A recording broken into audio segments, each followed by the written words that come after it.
Now, y'all can hear me now? Sound on now? We're good? Yes. Got it. Thank you. Good job, Malik. All right. I don't know how that happened. It was the mic was shut off in the settings. All right, here we go.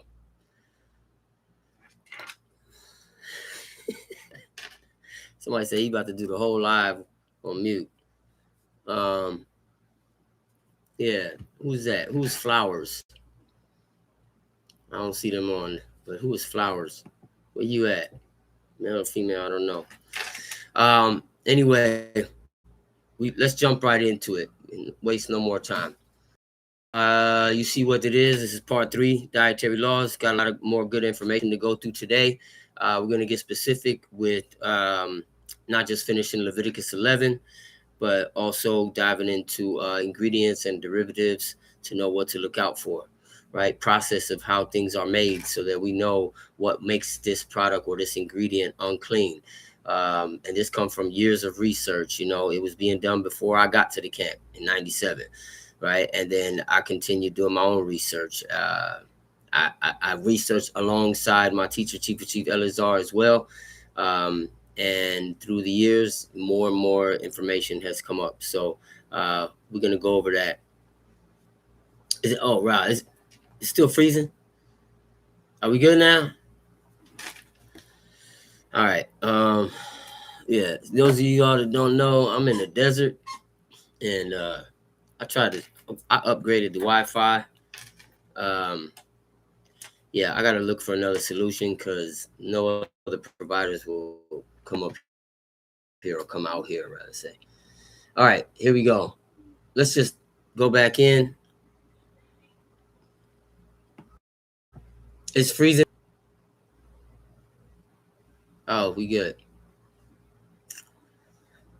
All right, we're gonna jump back into Leviticus chapter 11 and start from verse 13. Already pulled up? You start? Yep, I'm in the desert of Sinai, brother. I never left. It's a Hebrew state of mind. You know what I'm saying? All right, let's go. Leviticus chapter 11, starting from verse 13. And these are they which ye shall have in abomination among the fowls. They shall not be eaten. They are abomination. The eagle and the ossifrage. And the osprey and the vulture and the kite after his kind. Okay, let's stop right there, because here we're going to go through this list of unclean birds. These are the birds that we shall have an abomination, that should be detestable to us among the fowls, and they shall not be eaten. They are an abomination.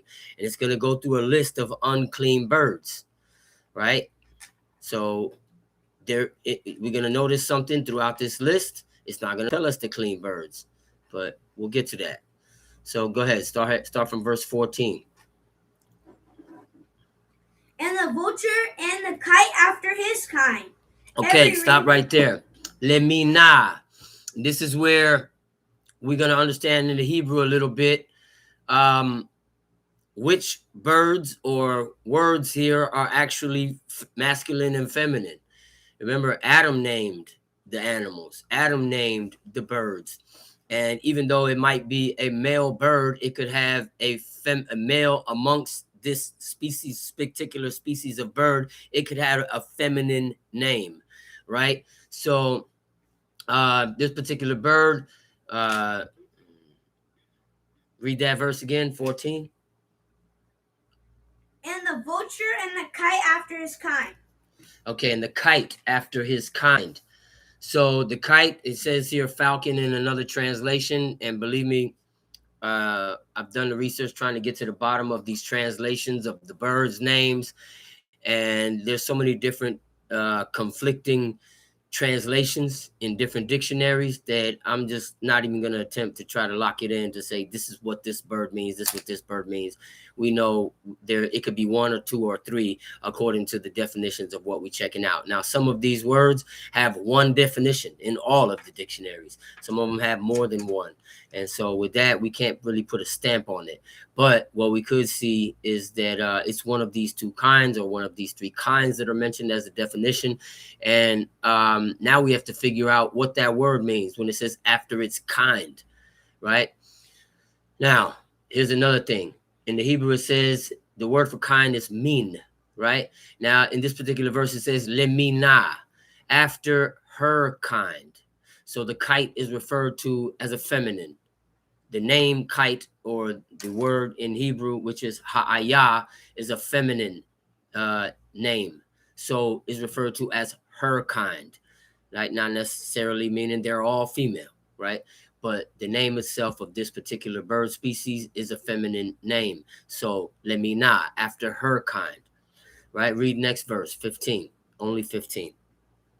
Every raven after his kind. And that's correct. Every raven after his kind. We notice in the translation in King James, he says his kind, his kind, his kind for all of them.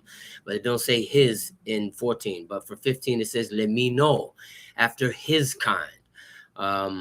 Okay, so the word for raven is the oreb, and that is a masculine name. Okay, Tamshi. We're going to get to some because the meaning of this word mean is very important for us to understand how we're going to know which other birds that are not mentioned in this list are actually unclean. Tamshi. And the owl and the night hawk and the cuckoo and the hawk after his kind. Okay, now this is where we need Hebrew, because to be able to understand. So far, if it's in the kite family or the raven family, right? And so before we dig further, let's just read the definition of mean, right? And some dictionaries will tell you, and this is why we need to use the book to prove the book, because some dictionaries will tell you it means species, kind, type, class, genus, family, every type of relation that is categorized under what is a scientific category for things that are related. And this can't be true, because there is a genus and a class of birds called aves, right? And which is a Latin term to describe a category of all birds. So if mean actually, the word mean, mine, mino, minehu in Leviticus 11 actually means genus also, and class, then that would make all birds unclean because they're all in the aves class. They're all in the aves genus, right? And so it can't mean that, because the book is specifically telling us if it's related to these birds, then it's unclean. But that would mean that would make pigeon and doves unclean also. That would make quails unclean also. And we know that's not true, because God commanded the Levites that we could offer pigeons and doves on the offering. If someone didn't have means to bring a lamb, then they could bring a pigeon for an offering, a dove for an offering, a turtle dove, right? Which is also mentioned in Leviticus chapter 12 when the woman is coming off of her menstruation, right? So we know that if God will accept it on the altar, it can't be unclean. So that rules out that the word mean could include genus and class, because they're all birds are in the aves class. Another thing, just because an animal or a bird is the fact that it's related to a dinosaur does not make it unclean, because what they telling us is that all birds are related to dinosaurs. Now, here's where we got to use the book to prove the book, and only stick to what the book is teaching, and not try to make it make sense with modern day breakdown of science. Okay, because here's what we could deduce from the book. Okay, God told Noah that all the animals and the birds will come to him for him to load them into the ark, right? And that they will come to him by twos, and of the clean sevens. 7 males, 7 females. Of the unclean, 2 male, 2 females. Here's where we could use science to prove the book, okay? If you do geological studies, not geographical studies, geological studies, if we refer to the study of the earth itself, rock formations, sediments, layers under the ground, there's a layer of the earth called the Zuni layer. Now, how scientists test layers or history of what happened on the earth, they put machines down, it's like a pipe into the earth, and it brings up sediment from however many thousands or hundreds of feet below the surface, and then they could determine through whatever testing, if it be carbon dating, which I don't agree with all of the carbon dating testings, because they be telling them that certain things are 1 million years old, and it doesn't math up with the, I said that right, math up with the math in the book, right? So there's no way that we could determine how old or something to be older than what the book tells us is dates back to the beginning, right? So we know that according to calendars that have been kept by certain people on the earth and has been preserved for generations, namely the Jewish calendar, they ain't get everything right, but some things, remember what God said in the Apocrypha, he would give our laws and our land to another people, right? So we have to take what is good and discard the rest if it don't match up, right, with the book, using the book as a foundation of all truth, right? So what we want to look at is that the calendar says 5786 is the year that we're in, which that is supposed to be counted from the days after the flood, right? So that tells us that the flood was 5,786 years ago. If you do the math from Adam, right, the age he was that Seth was born, right? We don't know how old he was when Cain and Abel was born, but we could date back to how old he was when Seth was born. And then we could take that and add it to the years of how old Seth was when Enosh was born, and so on and so forth, down to Enosh, to Cainan, to Mahalalel, to Yared, Enoch, Lamech, Methuselah, Lamech, Noah, right? And so when we add up how old they were when they had their firstborn son, or the son that is mentioned in the genealogy, we can determine how long a period it was from the time that Adam and Eve ate of the fruit of the tree of the knowledge of good and evil, because they ain't counting how old they are before they ate the fruit, because they're living forever. You ain't gonna count your age if you live forever. You're only gonna count from starting from the time you know you gotta die. So this is how old they were starting from the time they ate the fruit of the tree of the knowledge of good and evil. If you want to add up the math from how old each man was from the time of his son that's mentioned in the genealogy, then by the time we get to Noah, we have 1,000 years, right? And then and then we find out that the flood happened in the 600th year of Noah's life. So that adds 600 to that 1,000. So that's 1,600 years from the time that Adam and Eve ate of the fruit of the tree of the knowledge of good and evil. Don't take my word for it. Go in the book, do the math yourself, and then add that to 5786. We're about 7,386 years from the day that Adam and Eve ate the fruit of the tree of the knowledge of good and evil, right?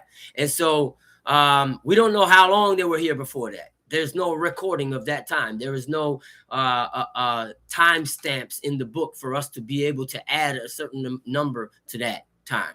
So we don't know.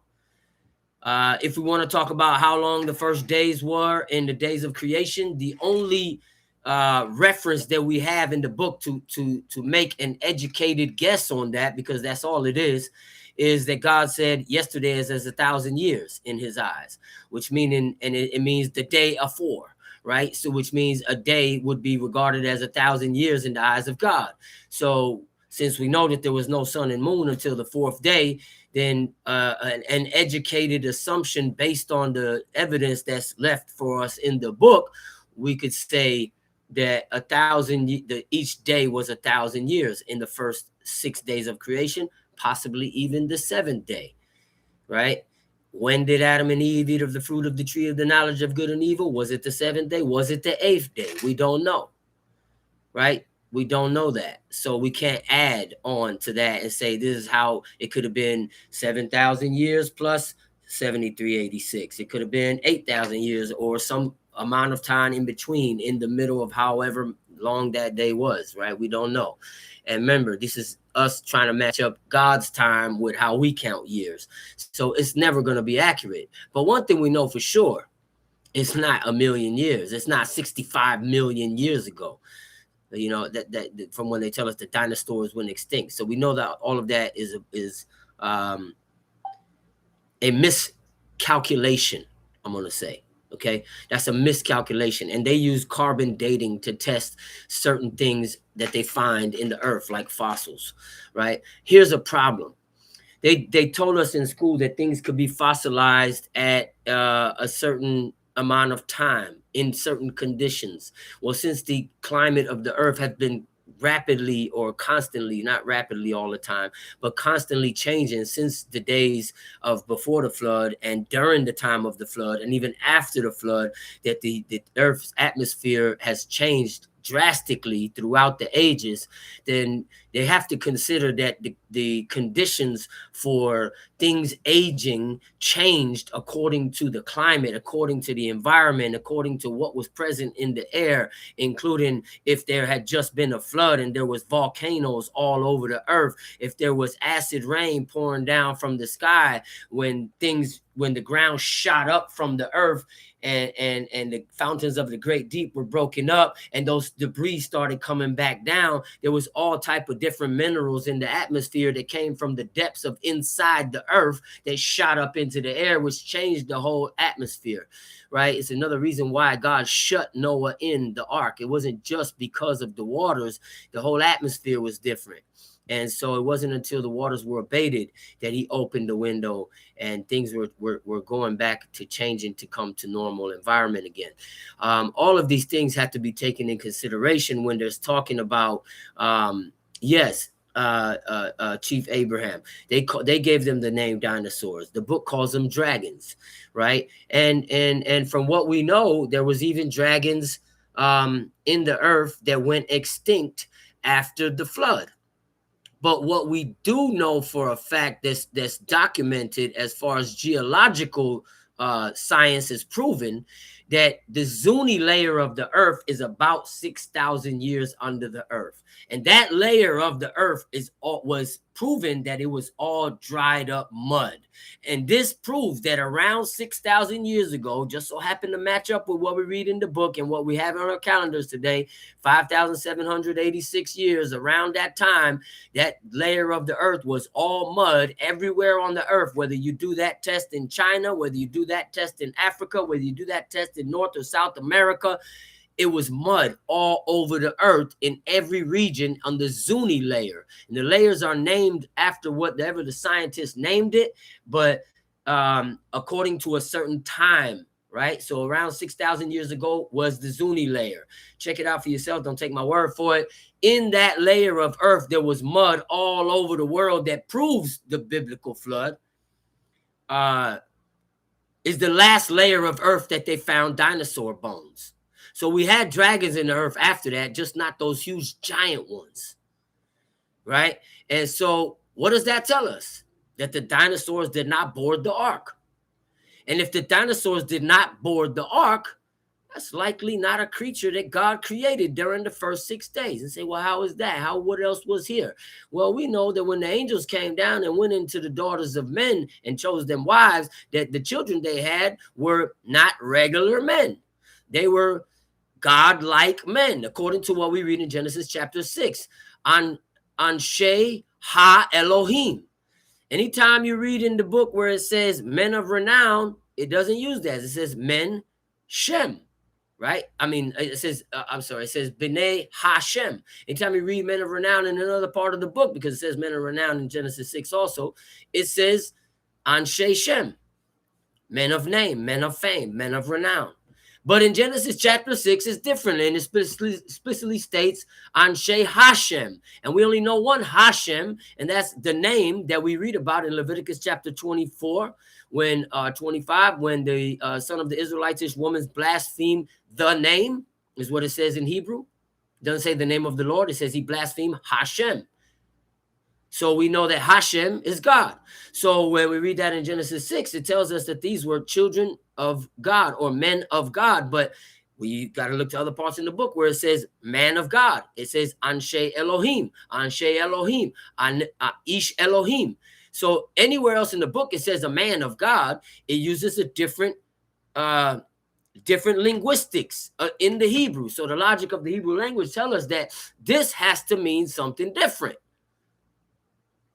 Moses didn't only use it for this section, and then in the rest of the book and in the rest of the Torah, it describes men of renown and men of God and does not use the word Anshe Hashem. Then something's different about Genesis 6.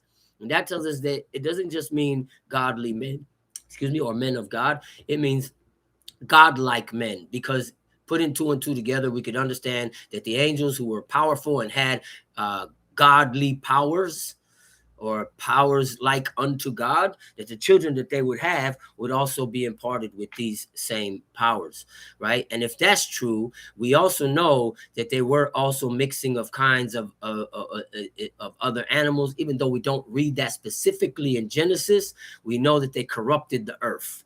And that's what it says. And that means all of creation was corrupted, right? So that tells us that they had other creatures that God did not create. And you'll find that in other books, but I'm going to stick to what we read in Genesis. And so just knowing that they corrupted the earth and that all their thoughts of their heart was only evil continually, I'm going to go along with those other books and say that they created other creatures also, or they created hybrids, right? And so it starts to make sense when you think about the logic behind it. You know, giants walk around 30 L's tall or 3,000 L's tall, you know, and then you find out how big an L is, and it's like 1,000 feet, right? That means they were like 30,000 feet. That's like as high as, and this is, I'm telling you what I'm reading out of other books, right? So we're talking, you know, Jubilees and Enoch, but even though I'm not going to go into supporting and saying that as fact, we do know what the book says, that there were giants. So assuming that these things were so huge, eating a whole cow would be a snack. I like popping a popcorn in your mouth. So it makes sense why they would want to create a hybridized creature that is so huge so that they could eat the flesh, right?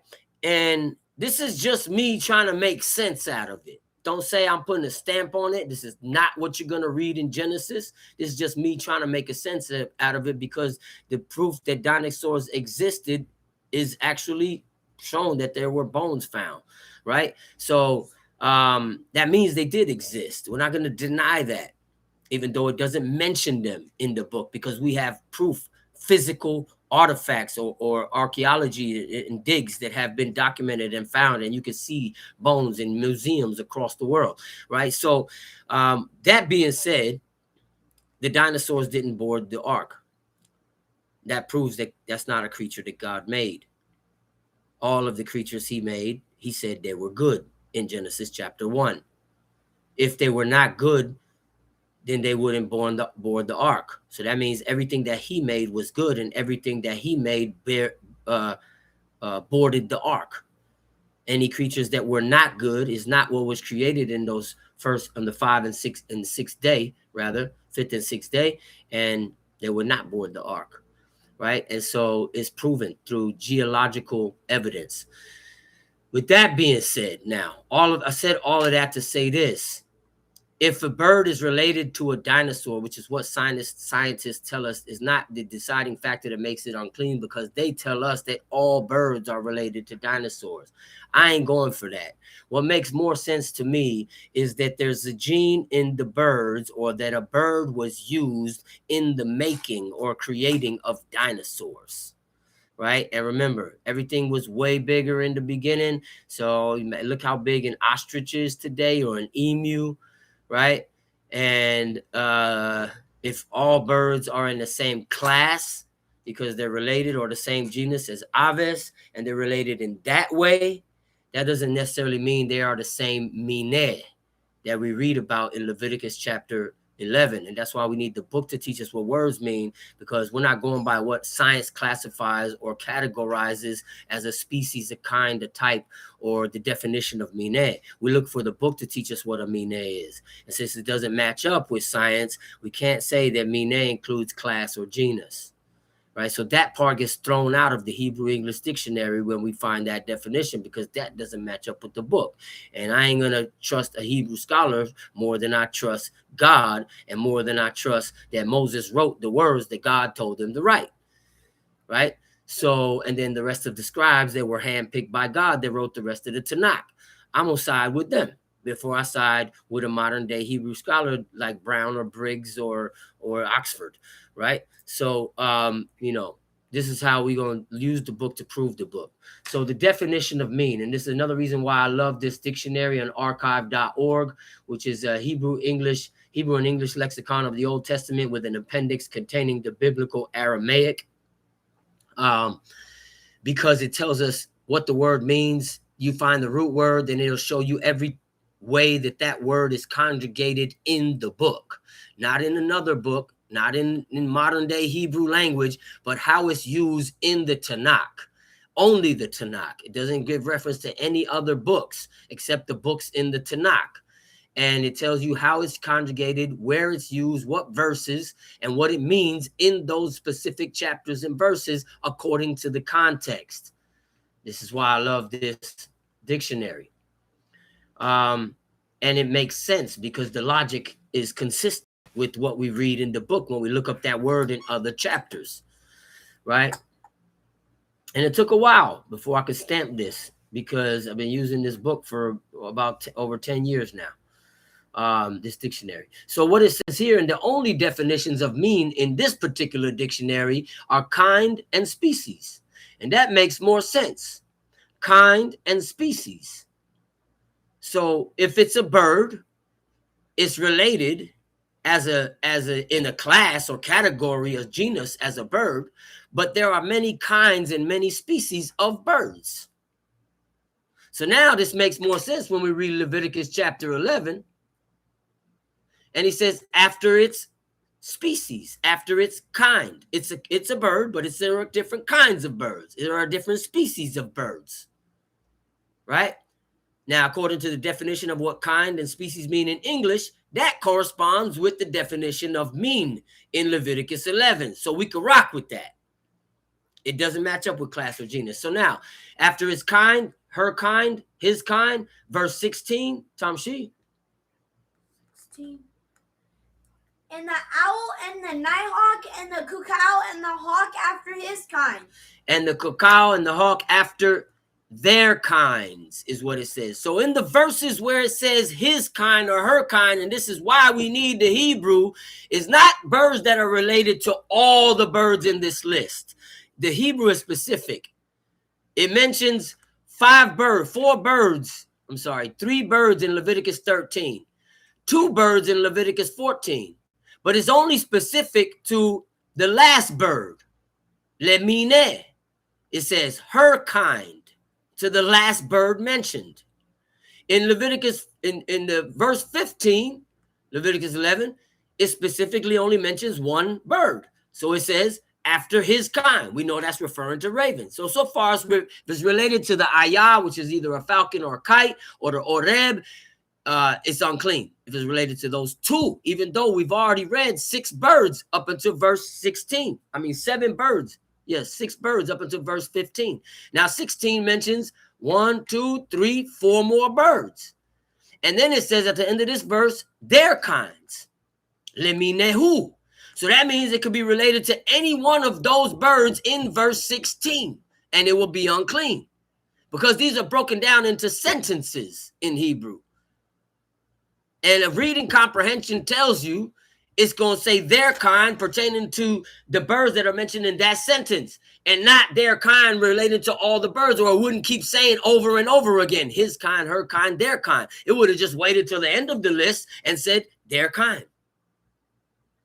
So it's not related to every single bird in this list that makes it unclean. So far, if it's related to the falcon, if it's related to the kite, it's related to the raven, and it's related to any of the four birds in Leviticus 11, verse 16, according to what we read in Hebrew. Tamshi? And the little owl and the cormorant and the great owl and the swan and the pelican and the gier eagle and the stork and the heron after her kind. Okay, there we go. The little owl, the cormorant, the great owl, the eagle, the pelican, the carrion, the vulture, whatever is the translation. It doesn't say after their kinds. We just know those are unclean birds. The stork and the heron, it says the stork, and then it mentions, and the heron, ha'anafa, lemina, after her kind. It didn't say there, so it didn't include the stork. Et hadukifat, et ha'atalef. That's two other types of birds, the lapwing and the bat, or the hoopoe and the bat, right? Depending on your translation. It doesn't mention after their kinds. So it only refers to the birds that we read in this list as the falcon, the kite, because it's either or, depending on translation, the raven, all four birds in verse 16. And after that, it's the heron. What is it? Verse 19. What is the second bird mentioned? And the stork, the heron, after her kind. That's it. Those are the only ones that if it's related to those birds, it will be unclean, aside from the rest of the birds mentioned in this list. Now, here's the question. Is chicken unclean that everybody's arguing with in Israel? And we've already proven this and talked about it. Yes, because it's a hybrid bird. Now, here's something to understand when hybridizing birds. Not all birds are compatible. They will not all successfully hybridize and then be able to reproduce. Right? So we have to think about this. So in my studies, something that I was looking into, because how do we know that the clean birds are still clean? I wanted to know. So, let me pull this up here. Oh, I have it here. 1 second. I'll bring it to you right now.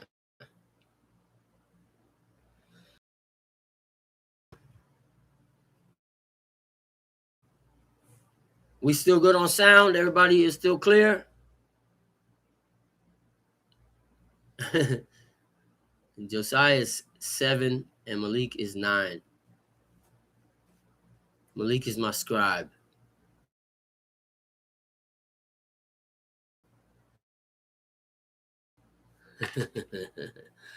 So I'm gonna pull this up for you right here. Computer ain't stopping no show. I got it right here. I got it right here on the phone. All right, here we go. So when we're talking about hybridizing birds, right? It's something that birds can either mate with similar species within their certain kinds, or it's done in a lab, in a controlled environment by man, right? So what happened with chickens is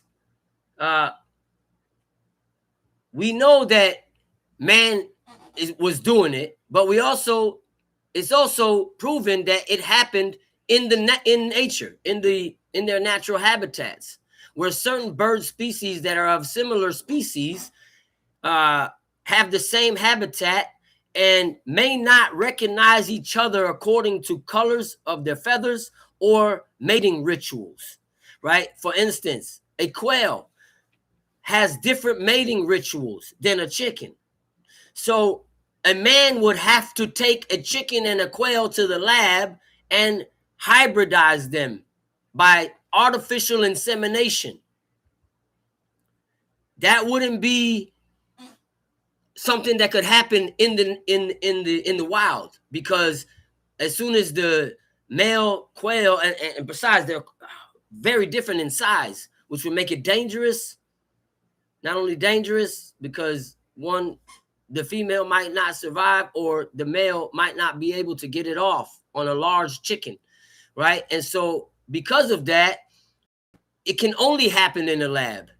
It can't be done in nature. Besides, they don't recognize each other as mates. The birds that do hybridize in the wild, they are very close in species, and they have similar characteristics, similar looks, similar traits, similar size, and only the ones that do hybridize do not have a specialized mating ritual that they look for. So in other words, if one bird, for instance, quails come around and do a dance that they do because the males is what do the quail. Something else I learned: if you see the most colorful birds among a species are usually the males, because the males are colorful to attract the female, right? It's especially noticeable with ducks, right? You see the ducks with the green head; those are the males. The regular brown ones are the females, and because they need to look more appealing, right, to be able to win a mate. That's how the animal kingdom works, at least amongst certain species of birds.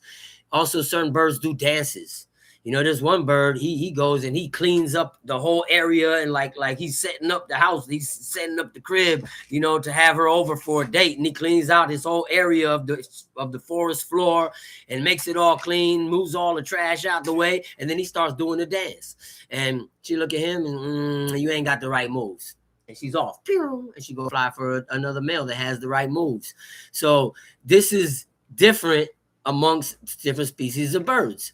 So, yep, that's right. Waiting for his audience. And that's how it goes amongst the birds. So if it's not compatible with this separate species of birds, even if it might be in a similar genus or what's the word, family of birds, then if they don't recognize the mating ritual, they won't recognize them as a possible mate. So it can't happen naturally. The only way it can happen is in the lab, right? So it was able to happen amongst chickens, right? Or the birds that made the chicken. And one of them is a jungle fowl.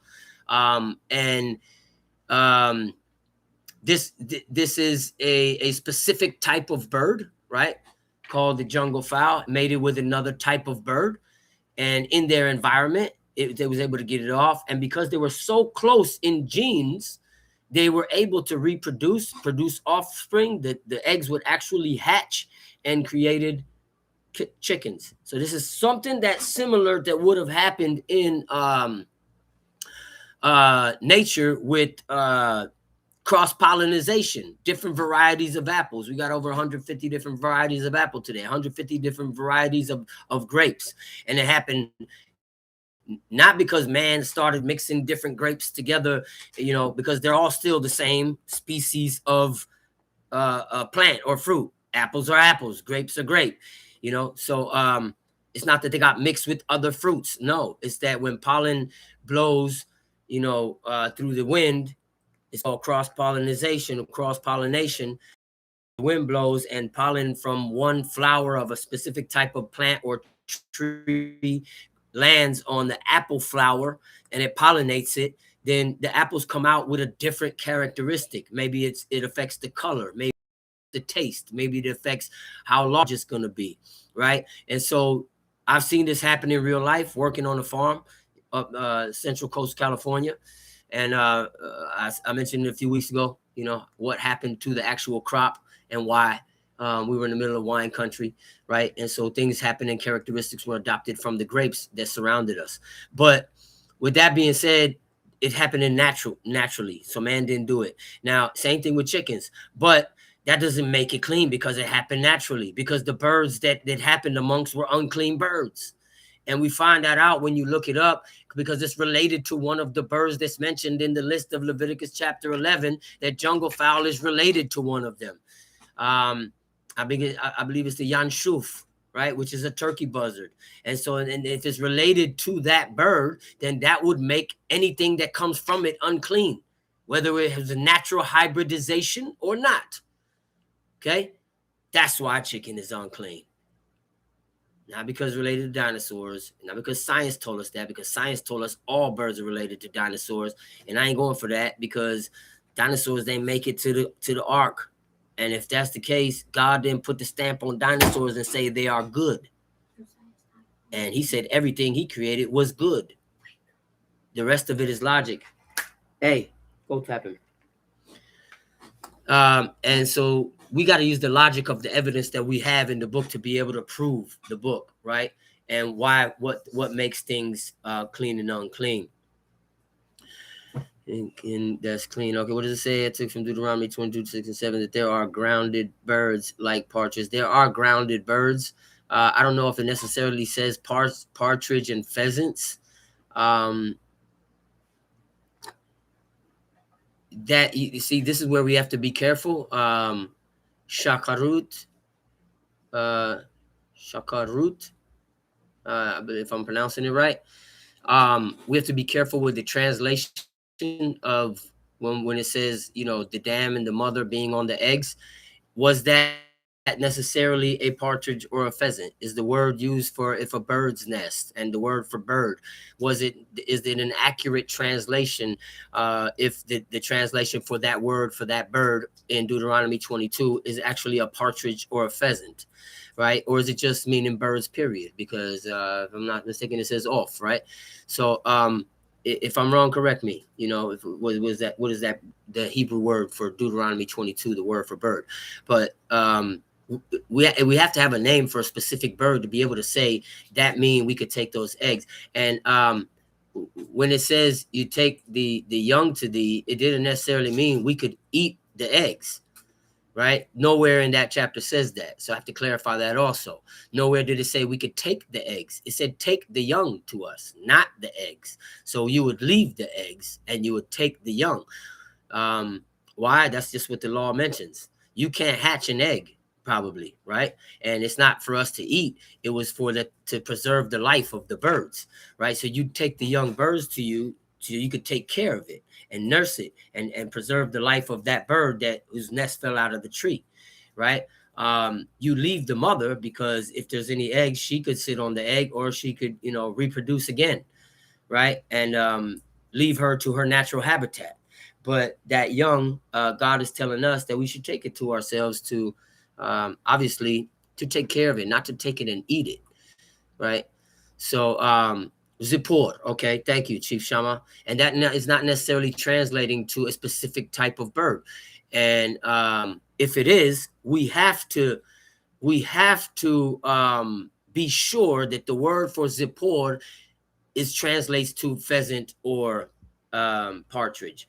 And if we can't put a stamp on that, then we can't say that. Now, I know a lot of people would like to make certain assumptions or go by certain commentaries, other books, Jewish commentary. We don't go by that. We stick to strictly what the Torah teaches us. We know that is unadulterated, and God has preserved his word for this long. I didn't need the Dead Sea Scroll findings to be able to believe that God has the power to preserve his word and not allow man to change it for thousands of years. Because I know the God I serve is all powerful, and he's not going to allow man. He allowed man to corrupt a whole lot of other things. But when it comes to his word, he's not going to allow that, because then he wouldn't be just. He wouldn't be fair. We would not have a blueprint to return to him. And that would be God, like God saying, return to me. Ha, ha, psych. I ain't leave you no way to return to me. Figure it out on your own. And God don't get down like that. So that tells me that the Torah and the rest of the Tanakh is valid. It's also been supported. God, because he knew he's dealing with a people that do not believe him, and generations of the earth that continue to get more and more wicked, increasing wickedness, that they're not going to believe the book, and we're going to use it as an excuse not to follow it, that man has changed God's word. That's what people do. They use it as an excuse to say, all right, well, the word has been changed, man tampered with it, and through all the translations, it don't mean the same thing no more, so we ain't gonna do it. How we know that's what God said? Yeah, because the God in your mind is not all powerful. And the God that you have in your mind would not preserve his word because you don't understand the law and the order of justice, right? And truth that our God is teaching us, right? And how would he lead by example if he would allow such a thing, right? So keeping all of this in mind, we gotta only use the Torah as our foundation for all truth. And why I say Torah, because Torah is where you find the order of life. Not to say that the rest of the Tanakh is not true and valid, because it is all true and valid. Everything you're gonna find in the Tanakh. I ain't gonna say from Genesis to Malachi. I'm gonna say from Genesis to and the second Maccabees. But the only problem is everything after Malachi we don't have the Hebrew for. So we can't fact check behind if the translation in English was correct. And that's the only problem. But I'm gonna still stick to that King James did the best translation of all the translations that I've read. And yes, that is an opinion. And in my studies with my teacher, he also said the same thing, Chief Elazar, because we've used a lot of different translations to compare in our studies, right? And he's been studying way before I got there, So with that being said, we're sticking to the Torah, only what's in the Torah as our foundation for all truth and the order of life established by God.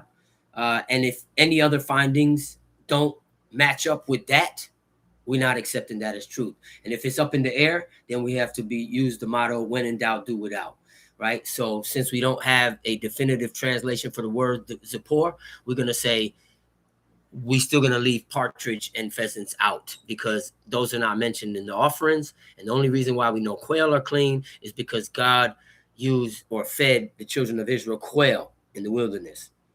Now, getting more specific to quail, there's a difference between New World quails and Old World quails, right?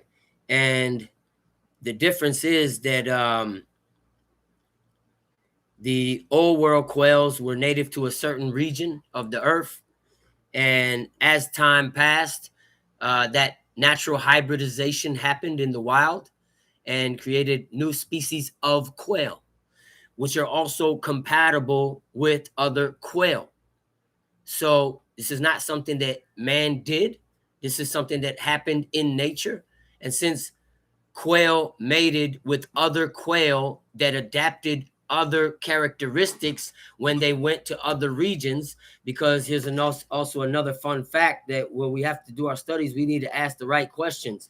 How far do quails migrate, right? To be able to see, can a quail migrate to another region and live there and develop new traits, and then their ancestors later on migrate back to the region from whence they came to hybridize or mate with the quail that are there that now have different characteristics than them, right? So Old World and New World quails. So a quail can migrate between 1,500 and 4,000 miles. Right now, if you think about it, the United States is 3,000 miles from California to New York, right? Or California to Atlanta, to Georgia, right? And so it's from one coast to another. It's over 3,000 miles. And there is a path that Old World and New World quails take that flew and still fly today. And they call these, one of them is called the Europe-Africa Flyway. And it's the most famous route. It spans from Northern Europe, like the UK or Scandinavia, down to the Sahel belt of the sub-Saharan Africa.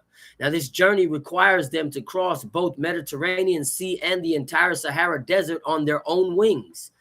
In a documented tracking study, a single GPS-tagged quail surprised scientists by flying over 1,400 miles in just one leg of his journey, which means he went further.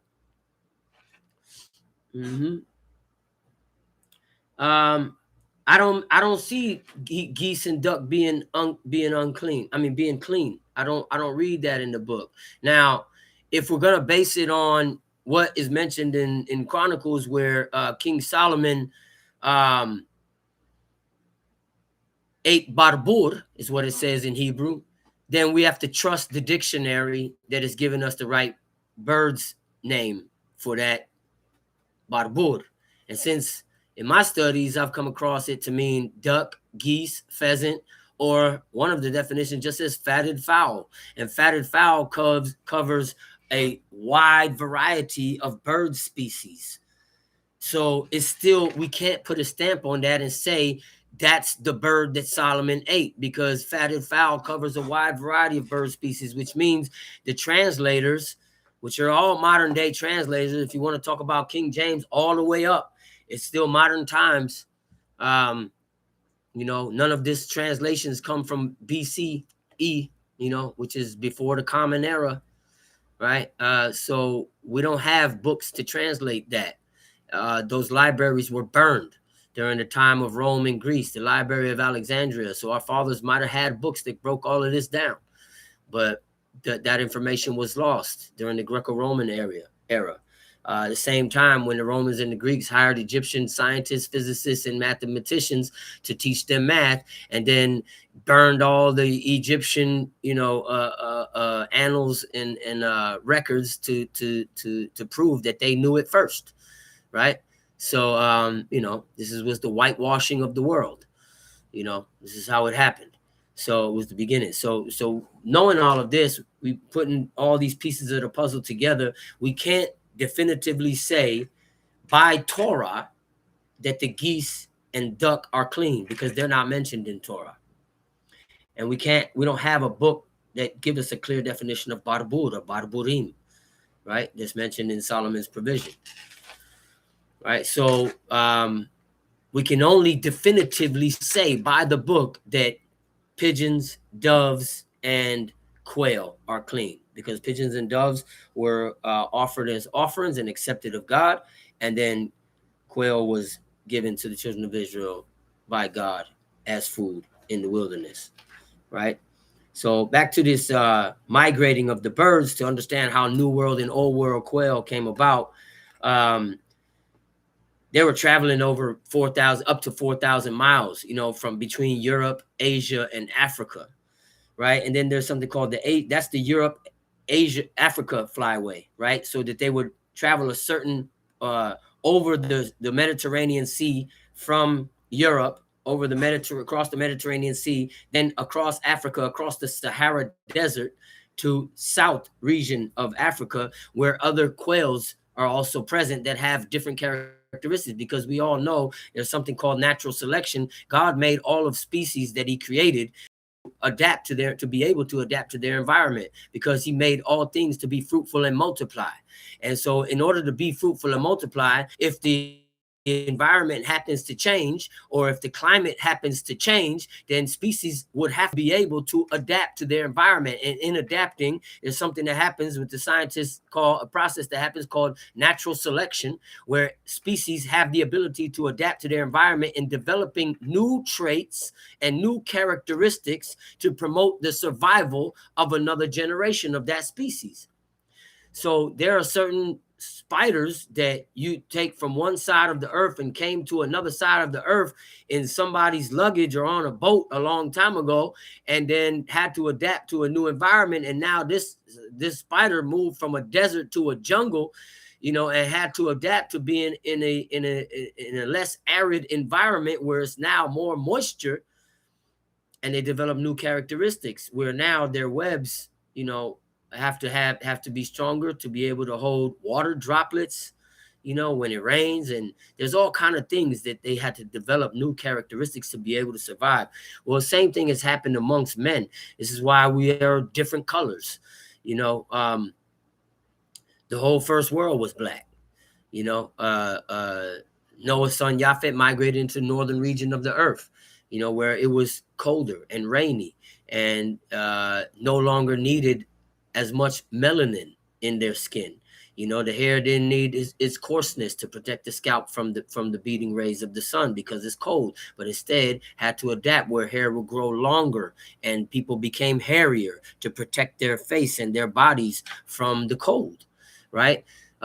Is why you go to Africa and you see men with no hair on their bodies, right? It's hot. You go to Russia and you see them hair on their back, right? And so this is all part of natural selection amongst a same species. The same thing happened with the quails. And so flying across these far migrations, now coming back to hybridize amongst the same species. And it's another reason why the book tells us what words mean, because we got to stick to what the book say, because just because something is a hybrid doesn't make it unclean. Kinds or mine breeding together.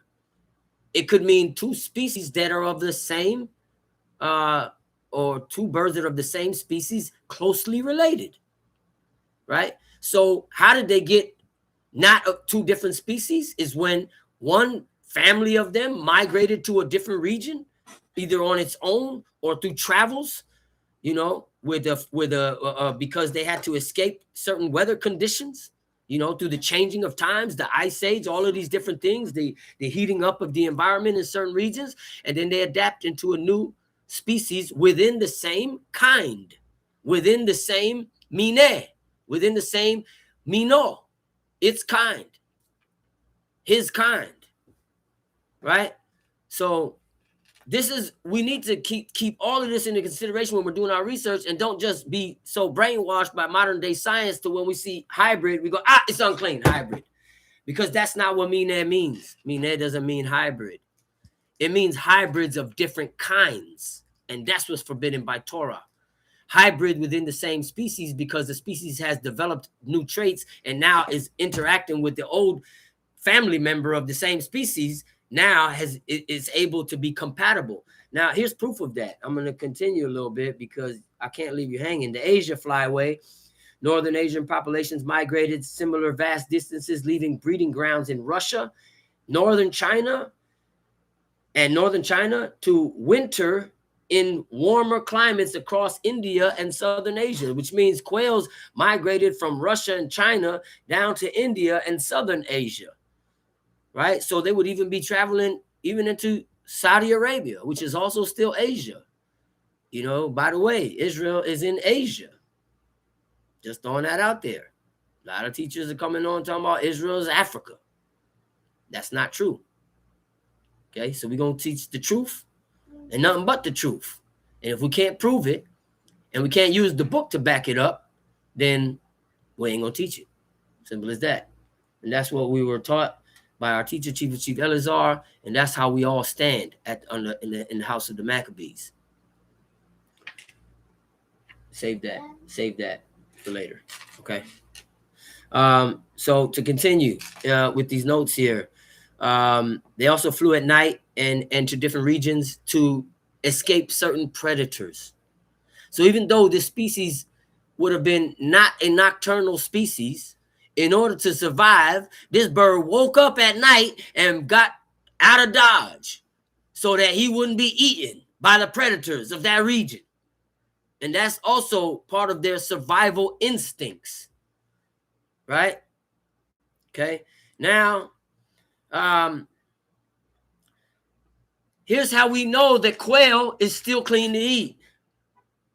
Because even though hybridization happens and man is hybridizing birds, when that happens, or other animals, when that happens, it's hard for them to reproduce. And especially among birds. And there has been studies where man has hybridized quails with chickens and quails with pheasants. And here's what those studies have shown. While crosses between closely related quails, so first we're going to talk about closely related quails hybridizing with quails, produce live thriving birds, meaning they don't have no problem reproducing because they're of the same, at one time were the same species, but now are considered different species of quails.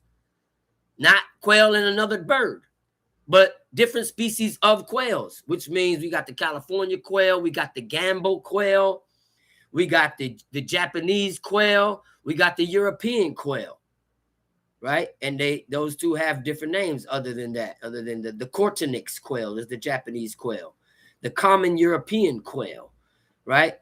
And there's like 5 different types of quail, but they all come from one species of quail. More than likely, that's the species our fathers ate in Israel, or in the wilderness, rather say. And then throughout the ages, quails migrating to different regions because of the reasons that we just mentioned.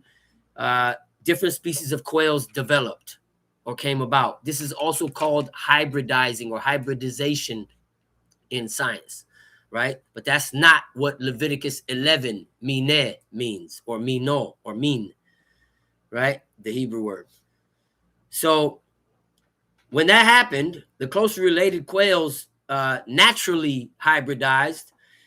The offspring hatch naturally, it hatched on its own, and they grow into healthy adults exhibiting a blended physical appearance, meaning they have different plumes and colors and patterns in their physical what do you call appearance, right? And they are naturally fertile because it's the same species. So in the wild or captivity, these hybrids are almost always completely they are mostly sometimes sterile, because it's two different species from two different regions now trying to mate with each other. So here's the thing. When they end up hatching and a male goes into another one of those, and the male was not of the hybridized bird, then they could produce an offspring that could reproduce. If a female mates with a hybridized male, it's sterile and won't be able to reproduce. This is amongst quails only. So now we understand how you could have different species of quails, because the males were of the original going into the overpowering the females or the genes of the female in the offspring, to where now a new generation or a new species of quails could exist. All right. Now, subspecies.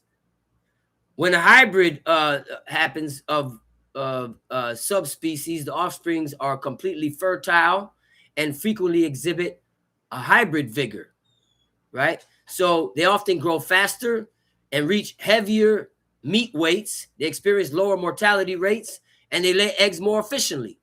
Now, this is between two quail species that share similar regions, and they constantly migrating back and forth because of the weather, like birds fly south for the winter. So in other words, if you take a California quail and mate him with an African quail or the European quail, he's not going to produce offspring that is as fertile. And then the males will be able to mate of that species with one of them and be able to produce, but the females will produce offspring that cannot reproduce as well, right?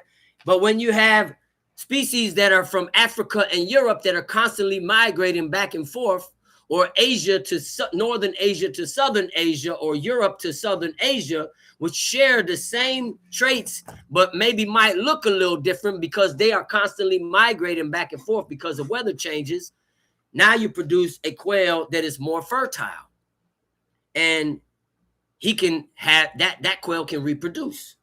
Now here's where it gets interesting, because intergenetic crosses between quails and other land fowl, like chickens or pheasants, do not occur naturally.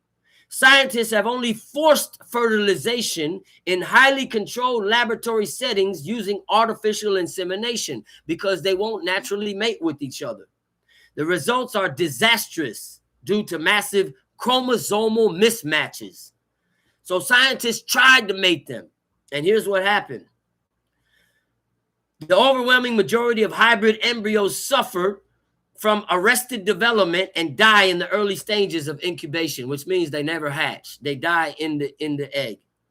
Severe malformations, while the rare embryos that survive longer exhibit extreme physical deformities, including head malformations, which means they have abnormal limbs, and on the head they have crooked eyes and crooked beaks. Beaks on the side, head over, eye over here, eye up here. Because it's not natural. It's not supposed to happen. Man doing it. This is not the birds going, oh, we're compatible, let's mate. This is man going, we don't care if you're compatible. We're going to mix y'all together in artificial insemination. Okay? You're absolutely right, Atara. I've had quail also. They taste more gamey. And for those of us that don't understand what gamey means, it means they taste like what they eat.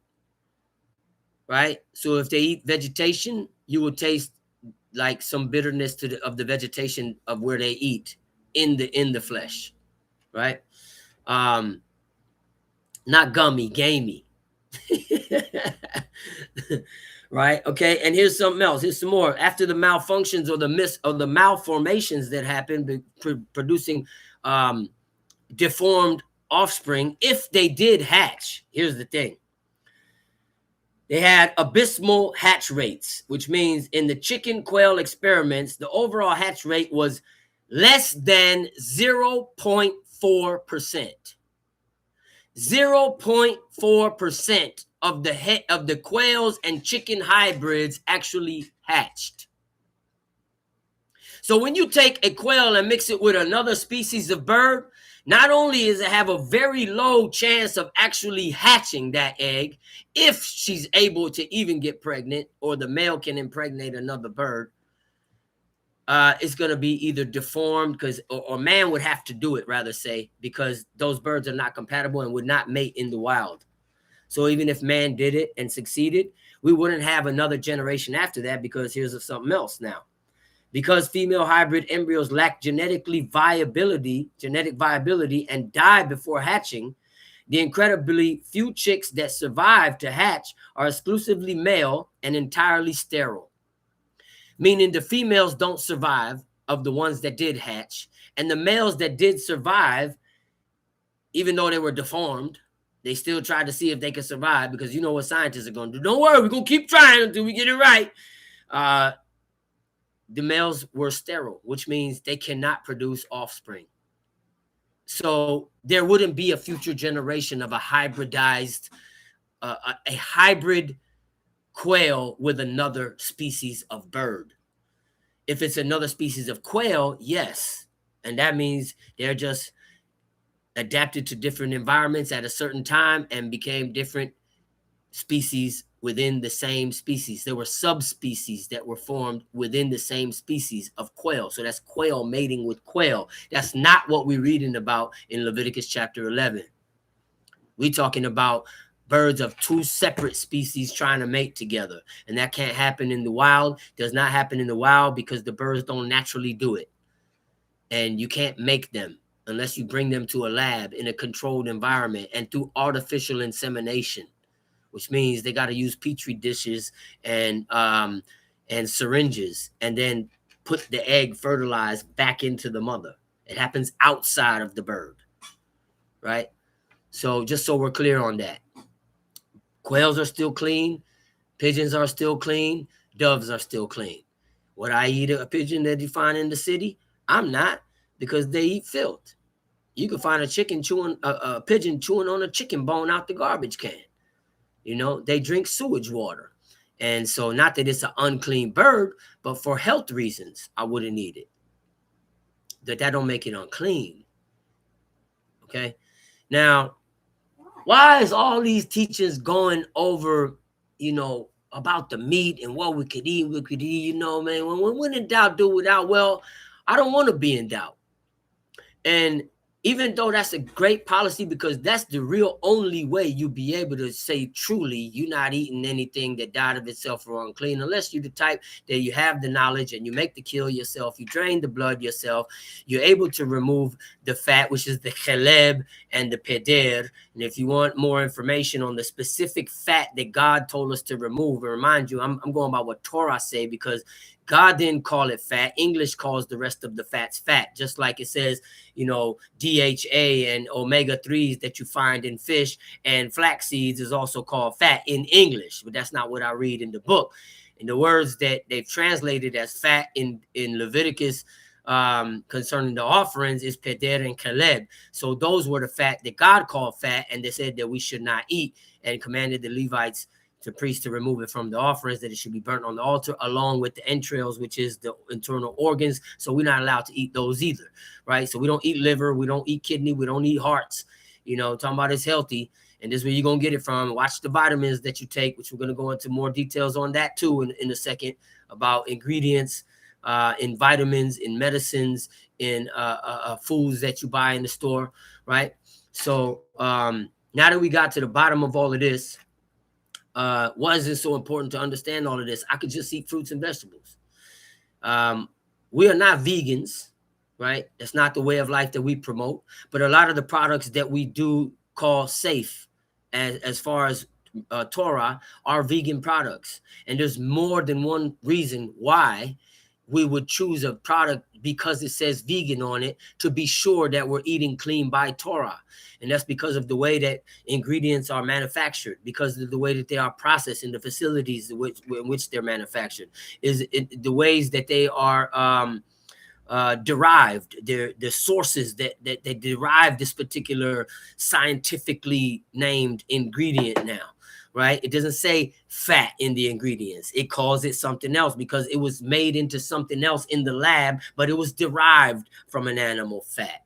Right? And even if it wasn't of the fat of the cheleb and the peder that we are forbidden to eat, how do we know that the fat of the animal that it got it from, whether it came from a hoof or somewhere else, under the skin or within the marbleized fat in between the flesh of the animal that melts when our fathers roasted it on the altar, and there was no way for them to remove it after that. So the Passover lamb had that in between the meat. So we know that's not the forbidden fat. That's what English science calls fat, not the Torah. Right? Just to recap, if you want more information about the forbidden fats, there was a whole teachings on it that I did last week concerning the definitions of cheleb and peder, and those are specific. A lot of research went into that to determine what the Torah says and versus or in comparison to what science English calls fat. Right?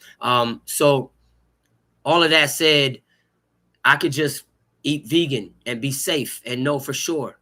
But I also understand that these videos that we make and these lives on Shabbat where we teach the law, it is our job to teach the law clearly according to how our fathers did it in the book, who were not vegan, who ate meat, and that a lot of the people that we are talking to or the audience here on YouTube or that might be watching this video at a later date actually eat meat.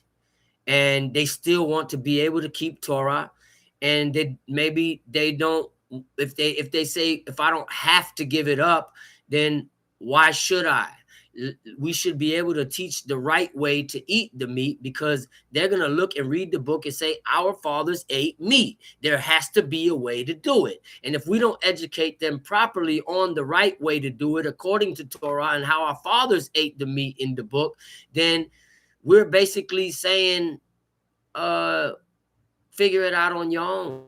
And a lot of times we're leading them to go by what they know to be the right way to eat it, that when you cook it, there's no more blood in it because the blood cooks out of what they've been told. Or, you can't get all the blood out, and these are not true. These are simply not true. So it's better for us to be able to do the research. It's our job. It's our responsibility. This is the way I take it. It's what my teacher taught me. It's our job to go and do this research and bring the people the truth so that they could say, they won't look at us and say, man, forget them guys, man. They're talking about they don't eat meat. That's because they vegans. No, we ain't vegans. We eat cheese too. But we don't eat cheese with regular milk that's processed from the dairy industry in the United States. And we're going to get to the reason why, right? In a few, in this session, in these lessons. But it's our job to teach according to the law. How was Abraham able to eat flesh the same day? If it takes a week to soak the blood out, right? And then we had to explain, well, that's because we buy our meat in the store that's frozen. And when you do that, the blood is already frozen into the flesh because the animal wasn't drained properly. And then we got to understand that what a lot of us city dwellers don't know, certain animal muscle flesh has a red tint to it. And so it might be like a dark purple tint. And so we have to understand that the muscle is that way, not just because it had blood in it. And so once the blood is drained out of it, our fathers, a lot of time, especially with the lamb of the Passover, and this is a great example that I like to use, is no way they could have looked at the meat and said, all right, the blood is out now because the meat is white. No, because they had to leave the lamb whole, which means the most they did was peel the skin off, the fur. Peel the skin off and roast the whole carcass over an open pit. And if they couldn't cut it open to take out any of the entrails or the inwards, then there was nowhere for the rest of the blood to drip except for when that throat was slit. So that means that there is a way to get all the blood out of the animal by slitting the throat without having to take the animal apart and wash it or soak it, because our fathers did it. And if they did it, you can't tell me that what I'm saying is not true or incorrect. Because then you got to explain to me how they ate the Passover lamb without the blood, if the only way to get the blood out is by soaking it or taking the whole animal apart and washing it, when we were forbidden to cut up that animal. That's part of the Passover sacrifice. You cannot break a bone of it even after you roast it, and it must be roasted with its head and its legs and all the inward parts. That's Exodus 12, verse 9. And for the part where you can't break a bone, that's Exodus 12, verse 46. And then you got to explain to me how they couldn't even take the fat out around the inwards. We know they didn't eat that part. But if the fat is in between the muscles, if that is also what God calls fat, and we already learned from the studies last week that I brought, you can check it out for yourself if you don't believe any of it. But I have notes. Only one person emailed me. 2 people emailed me asking me to share the notes of all the findings from all of these teachings. I say it every week.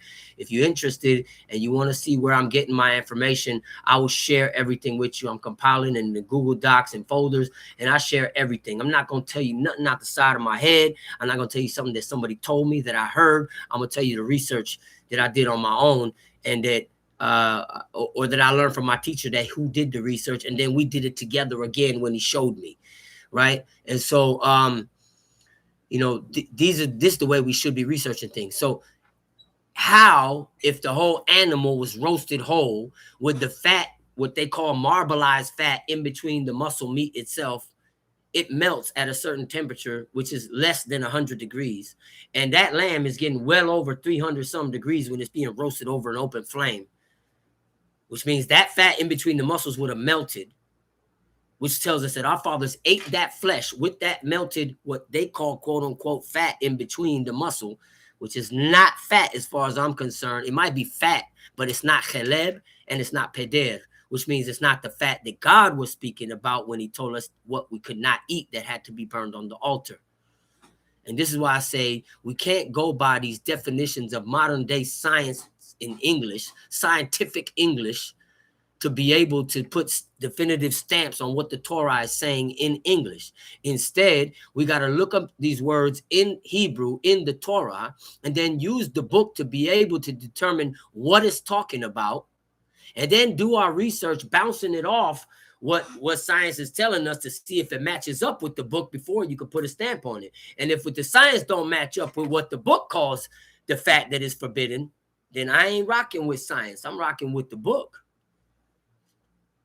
And you might say, well, I'm not sure, so I'm going to leave it alone. Well, I'm sure. And you could be sure too. If you want access to the information, I'll share with you, and you could review it yourself. And then, for those of us that have cut open an animal or eaten some flesh before, then you will be able to know what we're talking about. Just make sure that animal is drained of the blood properly. And make sure you don't eat any of the fat that covereth the inwards of the organs that's mentioned in Leviticus chapter 3, Leviticus chapter 7, Leviticus chapter 2, and Leviticus chapter 1. And if we do it properly, you could eat meat acceptable to the Torah, as long as it is of a clean beast or fish or fowl, and it didn't die of itself, and you do not eat it with the blood and the fat. Right? The fat that is described in the Torah. It specifically says the fat of an ox, a sheep, or goats. And if you look, there's a little deeper, a broader category of those things, because in the Hebrew, the word for ox includes cows. The word for sheep includes, obviously, it's lamb and all different species of sheep. And the goat, it is the word for goats, and it means all different kinds of goats, because those were the animals that were fit for sacrifice. And that's what God is commanding us. Why we should not eat it is because it should be burnt on the altar. Why we should not eat the blood is because the blood is the life, and it should be poured out at the bottom of the altar because it is the life of the animal, and that life don't belong to us. There's reasons why God forbid us to eat blood and the fat that he talked about. Now, what man calls fat, in between the muscles and underneath the skin, that's not what God told us that we can't eat. But I ain't going to go over that again. We have a whole teachings of last week. You want to go back and watch it. It's about 2.5 hours and explains everything.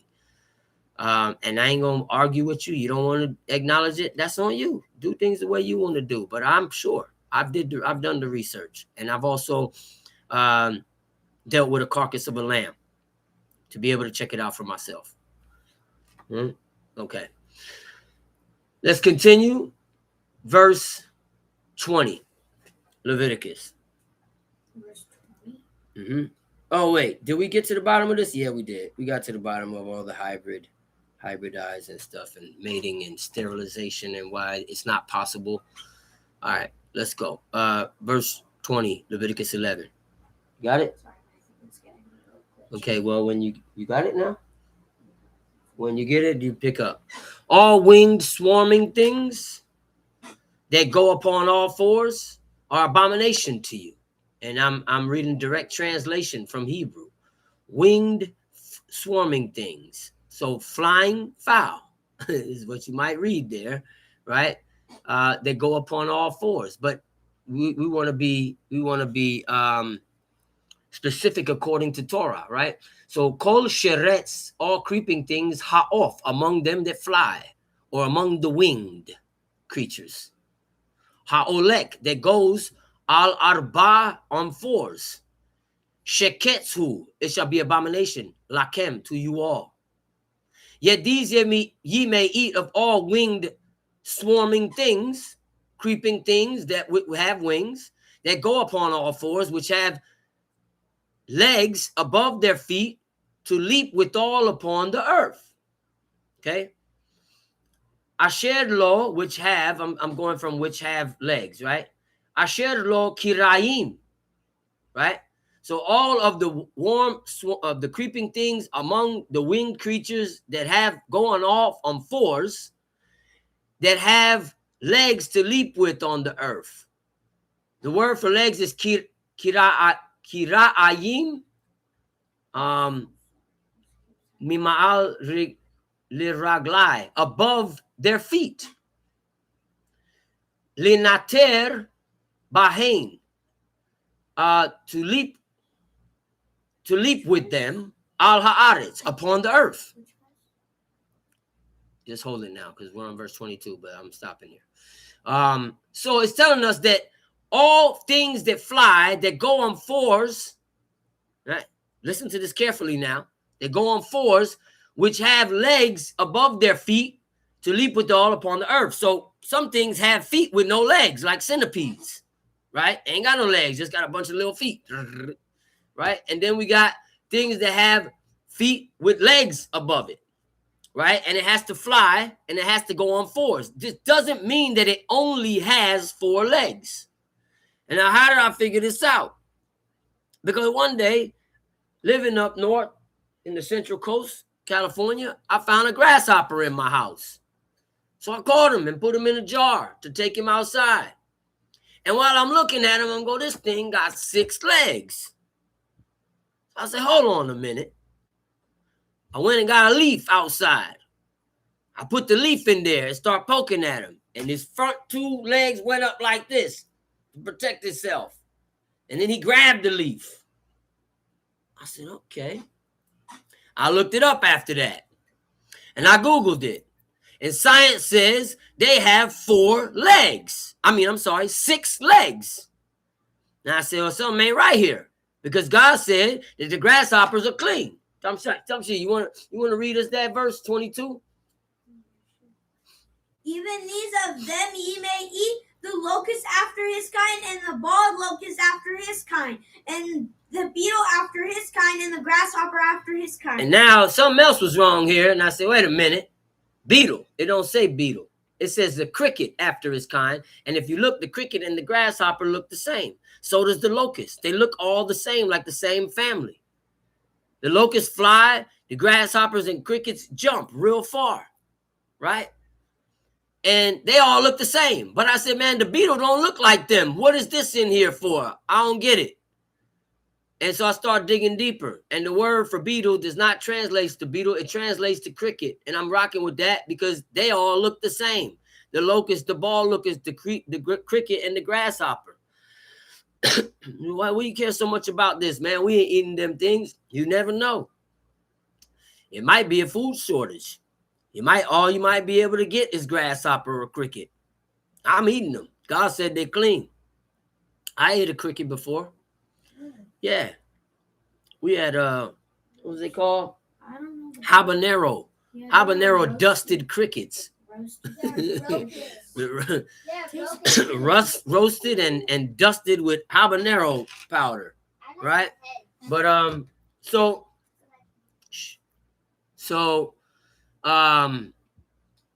you know, I said, well, I don't try it. It's clean, so I tried it. But when we keep sticking things strictly to Torah, we got to understand, okay, well, how do you keep it according to Torah? So this thing, science says, I look at it, I see this grasshopper look like it got 6 legs. Science says it got 6 legs. How is it mentioned in the list of clean, flying, creeping things that has 4 legs? Then I look a little deeper, and it says the front 2 legs are used.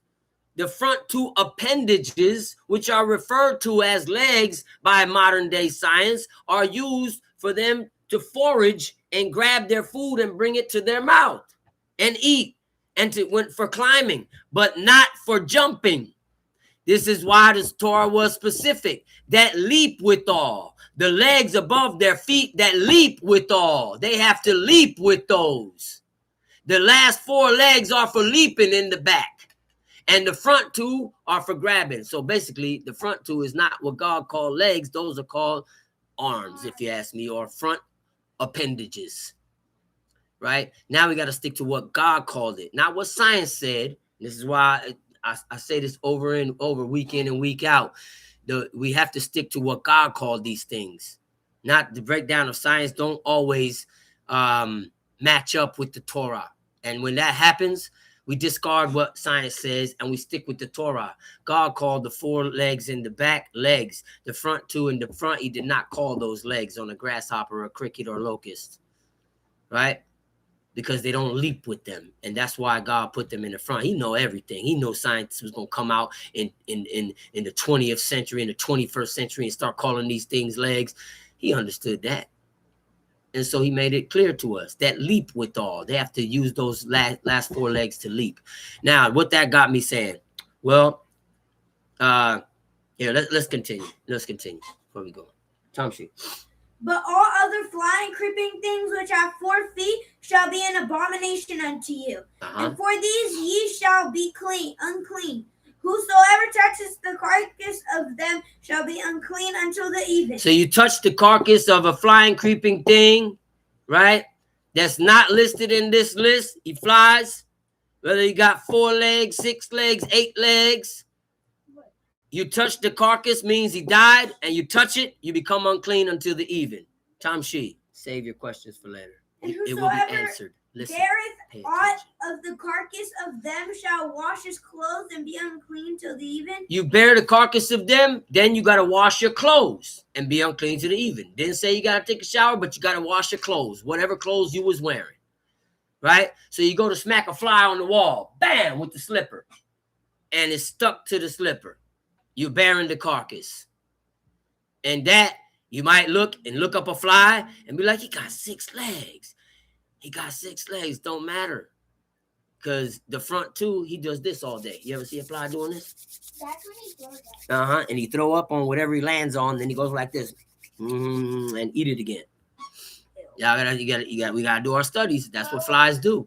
Bees also, they use the front to grab and eat the nectar from the flowers, right? And the pollen, and they carry the pollen actually on their wings. But they're doing this as their job, right?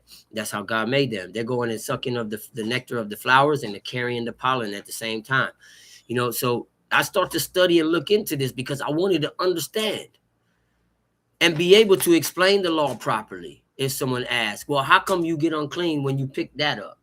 Right? How come you didn't get unclean when you picked up the grasshopper when he was dead? How come you got unclean when you picked up the bee? Or it don't got 4 legs? It got 6. No, that's what science said, it has 6 legs. Oh, what about deer? I mean, that's mentioned in Deuteronomy 16. I don't know what the question was, but about deer. Maybe be more specific, or if you want to go back and watch those teachings from last week first, might answer your question. Or you could ask a direct question, you know, after the teachings, and we'll see if we get to the bottom of it. But as far as what science calls these legs of these insects is not necessarily what God called legs. So now when I pick up something that died, it's an insect, or he's stuck to the bottom of my slipper when I smashed him, and he happened to be a creeping thing that flies. Now I see he got more than 4 legs. I got to start doing some research now to see if those front 2 appendages are actually his legs that he leaps with upon the earth. And if that's not the case, then those are not what God's calling legs. And that means if I kill a bee, or I don't kill bees, by the way. I ain't going to kill it because without the bees, we won't survive. The human race needs bees to survive because they pollinize, they help the pollination of the foods that we eat, right? So I don't kill bees, but if I did it by mistake and he stuck to the bottom of my slipper or something, or I kill a fly or a little gnat, you ain't gonna take no magnifying glass and look, or take a picture and zoom in on your phone and be able to see how many legs he got when you smashed him already. And you ain't gonna be able to show Google the picture of that smashed bug and say a smashed bug and be like, what kind of bug is this? And then look it up. You ain't gonna be able to do that all the time because you're gonna be smashed. Google gonna tell you, stop bringing specks of dust to me and asking me to inspect it. So now you gotta use when in doubt, do without. So now you smash this bug and you're not sure if it actually had 4 legs, because it's only if it had 4 legs that you get unclean. Now you got to determine if it had 6, are those front 2 actually legs? So if I kill a fly, a bee, and I know he got 6 legs, and I've known them to be doing this, or see them to be doing this, or look it up and use their front legs as hands that they feed themselves with, then or they climb with, then I'm gonna say I'm gonna still wash my clothes. And these are laws that you could do. You know, and if you be wrong because of that, you better off washing your clothes and it wasn't so, to be safe than sorry. Yeah, I think he send it back, release that is for offerings we don't use. Okay, right, you're right. I did say that. The teachings from last week is more specific. Atara, Princess Atara, we don't use deer for offering because the wild animal Cain, and it's mentioned in Deuteronomy chapter 16, and it says, as the deer and the roebuck and the hart is eaten, you may also eat. Every clean person may eat of it alike, right? So we know that's clean. And we have a specific. I'm not saying that, oh, I'm gonna go and eat the fat of those animals, but I would stick to just, when we call in the fat that we shouldn't eat, is the fat that God describes in Leviticus of the sacrificial animals. So meaning the fat that covers the inwards, the fat that's around the kidneys and the liver and the hard by the backbone, which is the sciatic nerve and the tailbone, right, of the animal, right? And forget the name of that in Hebrew, but it's mentioned specifically as should be removed, the fat with that, Leviticus chapter 3. Right, so those is what I would consider is the fat that we should not be eating of all the clean beasts. Right, so again, if you want a more detailed description of everything, we went over everything last week using the book for all the reference points, and the information that I brought had to match up with the book in order for it to get the stamp of Torah approval. I'm not adding my own misunderstanding. I'm not adding my own opinion. I'm only going by these definitions according to what the Torah could teach us, using other parts of the book and the definitions of these words in Hebrew, and then also how it matches up with what we learn this word to be in English. If it doesn't match up with the Hebrew definition, then we can't stamp it. Watch the teachings from last week, or you can call me directly. We could go over certain things together, or message me, however you want to do it. I also put my email in here for anybody else at the end of every teachings. Okay, so if I kill this bug, I'm a wash, just to be sure, as long as it was a flying, creeping thing. Okay, so and if you look at it, a lot of them have 6 legs, but the front 2 they use like arms. So I'm a wash. Mosquitoes too. I'm a wash, right? Wash my clothes, rather say, because that's what the law say. You don't have to shower. You just wash your clothes, and until you be unclean until the even, which means when the sun goes down and a new day begins, that's when you clean. And that's how you know you got clean, because something happened after the sun went down. And you know that thing that happened? A new day started. And that's why the man becomes clean. There's so many references in the book to prove to us that the day begins after the sunset. Come on now. Tom Shee, let's continue. The carcasses of every beast which divideth the hoof and is not cloven-footed, nor cheweth the cud, are unclean to you. Every one that toucheth them shall be unclean. And whatsoever goeth upon his paws among all manner of beasts that go on all 4, those are unclean unto you. Whoso toucheth their carcass shall be unclean until even.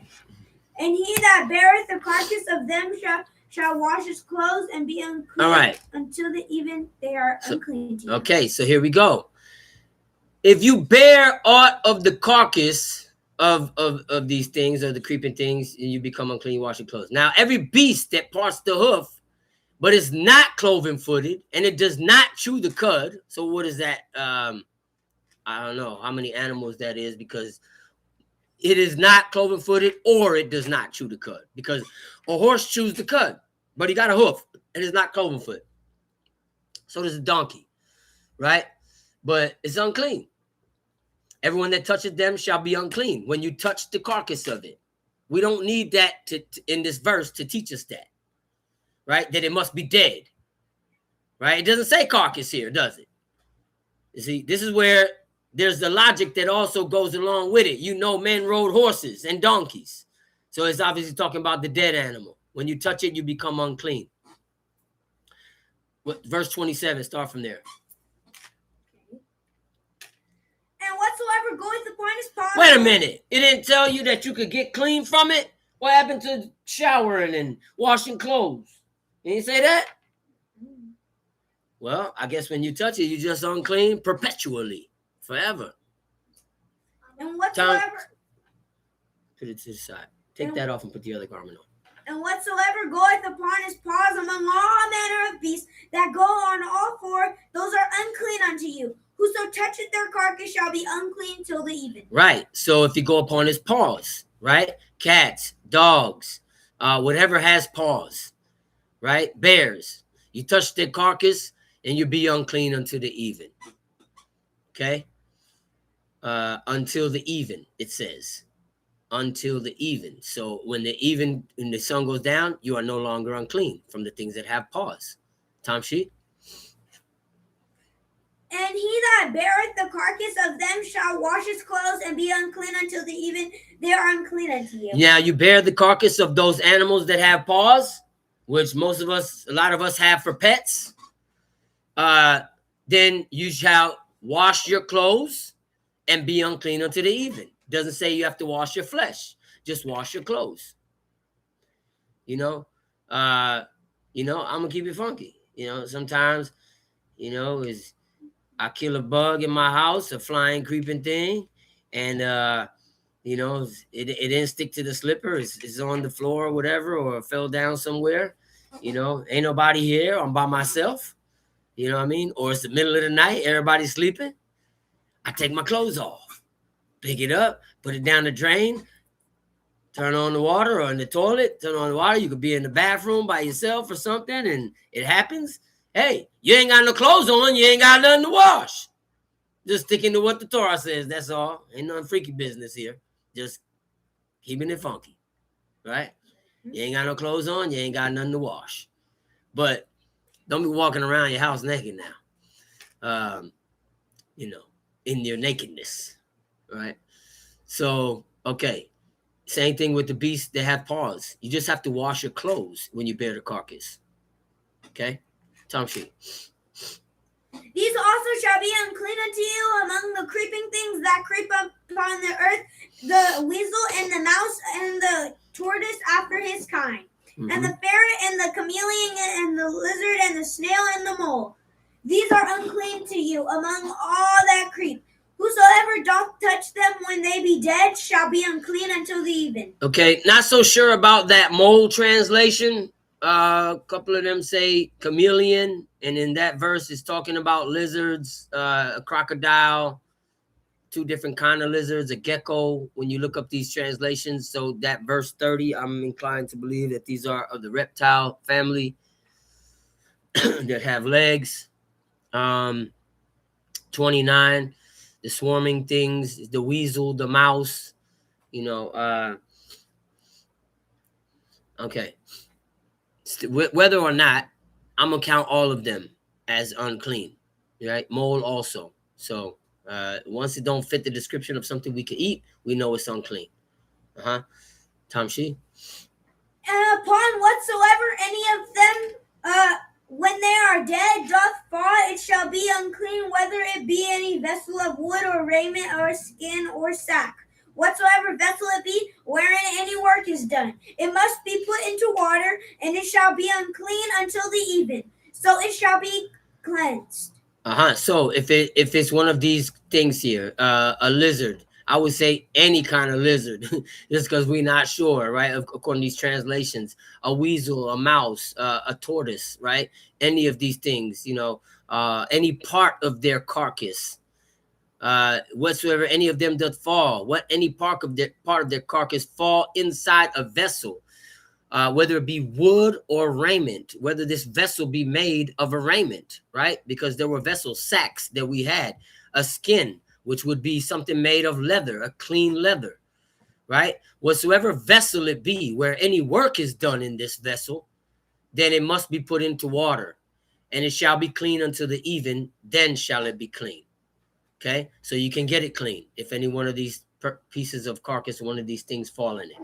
Okay, Kamshi. And every earthen vessel whereinto any of them falleth whatsoever is in it shall be unclean, and ye shall break it. Right, so any earthen vessel whereinto any of them fall, whatsoever is in it shall be unclean, and ye shall break it. Right, so it's an earthen vessel, could be made of ceramics, porcelain, right? It's why we don't buy porcelain or ceramic. What do you call those? What kind of plates you call those? Ceramic plates, bowls. We don't buy those in our house because you don't know what happened in the factory. You don't know what happened on the truck, on the delivery. You don't know what ceramic, right? You don't know what happened in the store, in the warehouse, in the stocking shelves. You don't know if there was something dead that fell in them. Pottery, that's right. You don't know what happened. So because we're not sure, when in doubt, do without.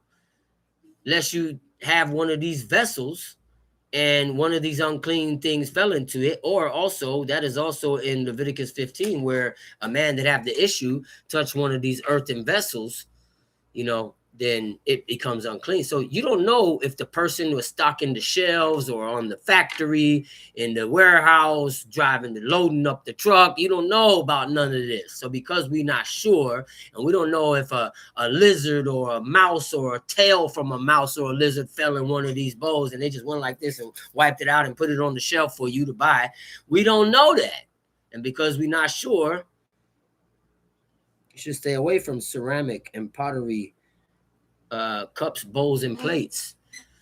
We use glass, right, which is melted sand doesn't fall under the category of an earthen vessel. Yes, sand is also found in the earth, but that's not what falls into the category of keli cheresh, right? And we stick into what Torah says, right? Okay, or wood, bamboo, stainless steel. All of these are good, but be careful with that ceramic because you're not sure if it's clean. And every time you pick up that plate and eat off of it, you could be eating off of unclean, something unclean, or that bowl, and you're not making a separation of clean and unclean in your household. Okay, Tamshi?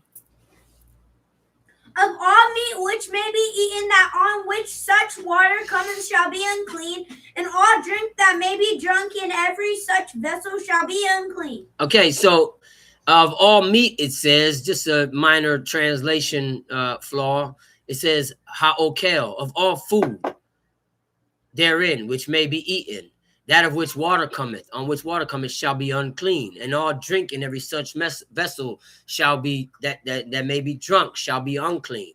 So the little piece of the carcass of one of these things fall in there, then you can't eat it now if it's that on which water cometh.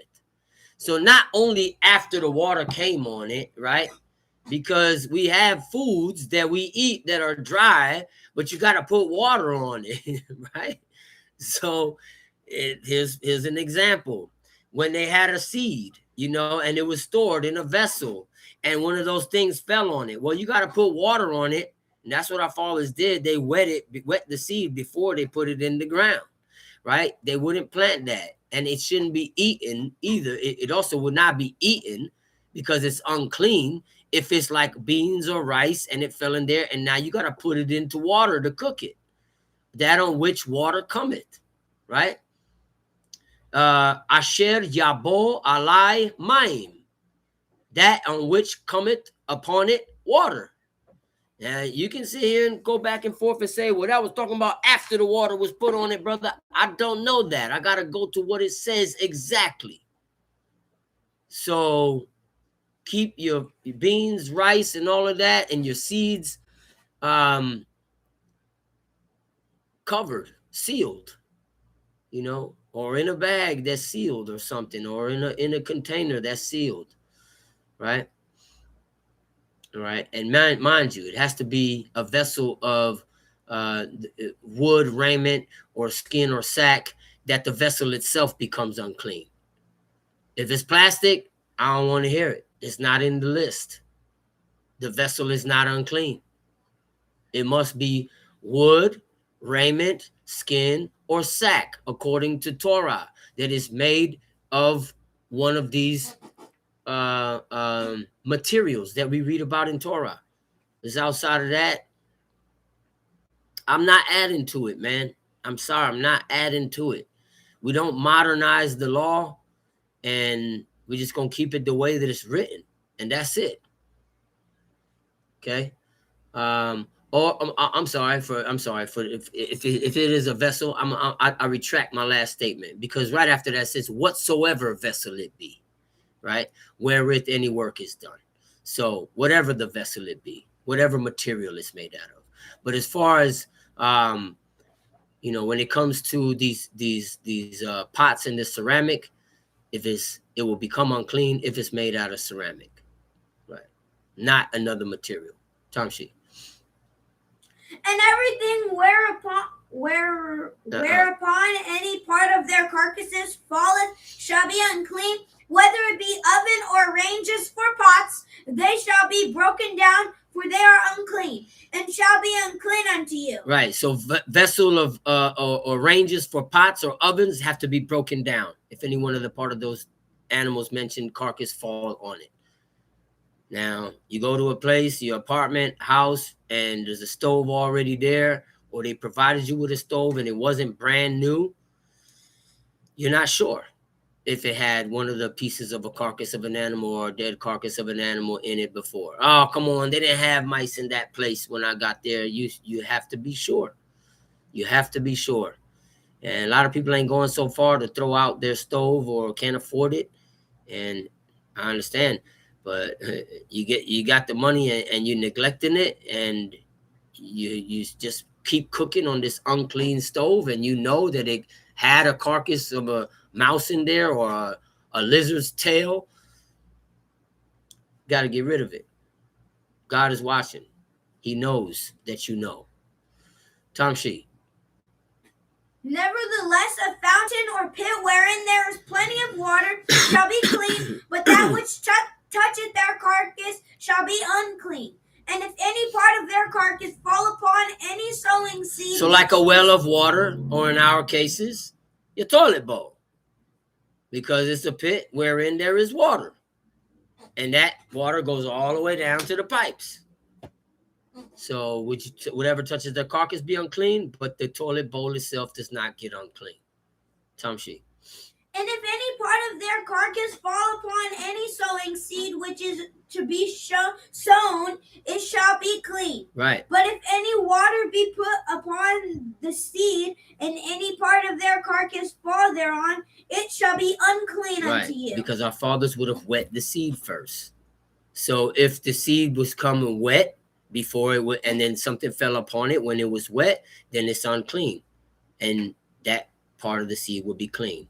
I made that distinction earlier before we got to this verse to let it be known that the things that are on such water coming. Now, this is specific and let us know that the seed that is to be planted, the water had to come upon it first in order for the seed to be unclean. But if it was dry and the carcass, piece of the carcass fell upon it, it's clean. Okay, you can still plant that if you wet it after the carcass fell on. The carcass fell on it while it was dry, and then you wet it. You can still plant it. Okay? And that's part of farming. They wet the seeds first, or they soak them first, like for a day or 2 or 3 before they plant it, because it helps it sprout, right? It softens up the shell of the seed, especially if it's a seed you kept for a long time. Tamshi. But if any water be put upon the seed, and any part of their carcass fall thereon, it shall be unclean unto you. And if any beast of which ye may eat die, he that toucheth the carcass thereof shall be unclean until the even. And he that eateth of the carcass of it shall wash his clothes and be unclean until the even. He also that beareth the carcass of it shall wash his clothes and be unclean until the even. Right. So you eat the carcass of any beast of which you may eat, and it died of itself. You touch that carcass, you get unclean to the even. This is a clean beast that died of itself.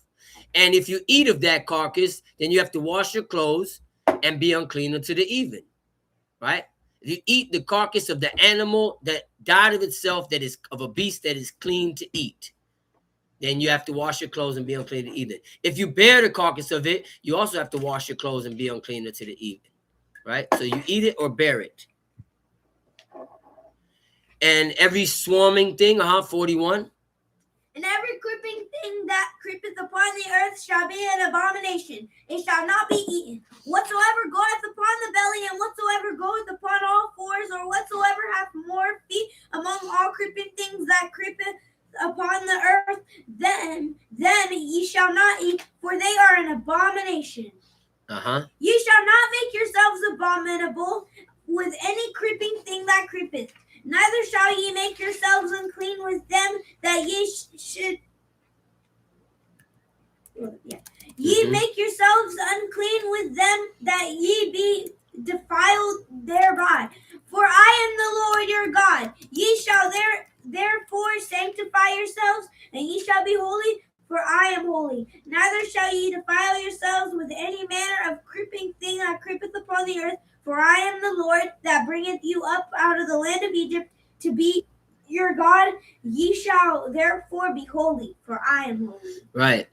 Okay, this is the law of the beast and of the fowl and of every living creature that moveth in the waters and every creature that swimmeth upon the earth, to make a difference between the clean and the unclean, and the clean between the living thing that may be eaten and the living thing that may not be eaten. That's the chaya, is the word for living thing. I'm giving you direct translation from the Hebrew.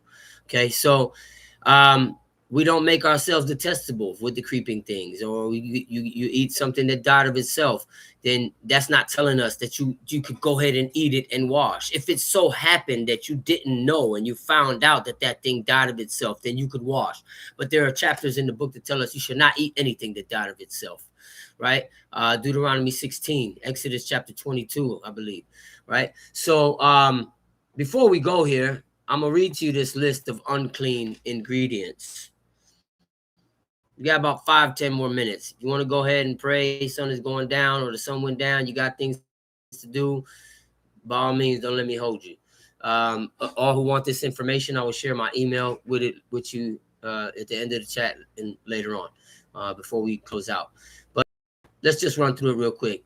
And the list is extensive, so I'm not gonna go through everything, but I'm gonna go through a list of common ingredients that we see all the time in the foods that we eat, that are unclean and why they are unclean. So first off, FD&C food colors and dyes. It's not just because like they're fat, right? So they're man-made organic chemicals derived primarily from petroleum, which is crude oil, hydrocarbons. It's not healthy for you. Doesn't necessarily make it unclean though. Do not contain fat as an ingredient in their raw powder form. Instead, they are formulated to be dispersed into the fats and oils already present in foods, cosmetics, and pharmaceuticals. So a lot of these fats are either a plant-based hydrogenated vegetable oils or liquid vegetable oils or cocoa butter, but a lot of times it could be a milk fat, a butter fat, which is not unclean, right? But a lard or tallow is, right? And so if it comes from an animal-derived fats, which is occasionally utilized in savory processed foods or baked goods, requiring fixed structural properties, then the FD&C color will be mixed with that before it's added to the food, right? In the ingredients list, right? So people might come back and say, oh, it don't have fat in it. And so I'm here to clarify. You are correct. The FD&C food color powder dyes do not have it in there. But when they are made with certain products that are made for food to give it the consistency that it needs to have this specific food texture, they add it to fats. And they don't list to tell you what kind of fats they add it with, whether it's a hydrogenated oil, liquid fat, a cocoa butter, or a milk fat, or a butter, which you shouldn't be eating that either unless you know where the milk and the butter comes from. And we're going to get into that in a second. So that means it could possibly have been a glycerin from an animal fat, which leads us to our next ingredient, glycerin. Glycerin can be animal or vegetable source. If it's an animal source, a lot of times it ain't going to tell you on the product label. It's just going to say glycerin. And if it don't say vegan on the product, then more than likely that glycerin was from an animal source. If it says vegetable glycerin, then you understood that that came from a vegetable source of that glycerin, which would make it okay to eat. If it says vegetal glycerin, that is not clean. Vegetal is another word for the fat that they get from the hoof of a cow. Okay? Now, I thought you said only the fats that cover the inwards is unclean. Correct. But you do not know if that cow died of itself. And if it died of itself, then everything that comes from it is unclean, which would make vegetal glycerin, especially in this country, since most of the cows that come to the slaughterhouse are either dead or sick already, and we are forbidden by law to eat something that died of itself or they had an organic defect, then you got to know every single part of every animal that you eat, how that animal died. And if there's no way for you to figure it out, and 9 times out of 10, if it was produced or manufactured in this country from anything that came from a cow, that cow was sick.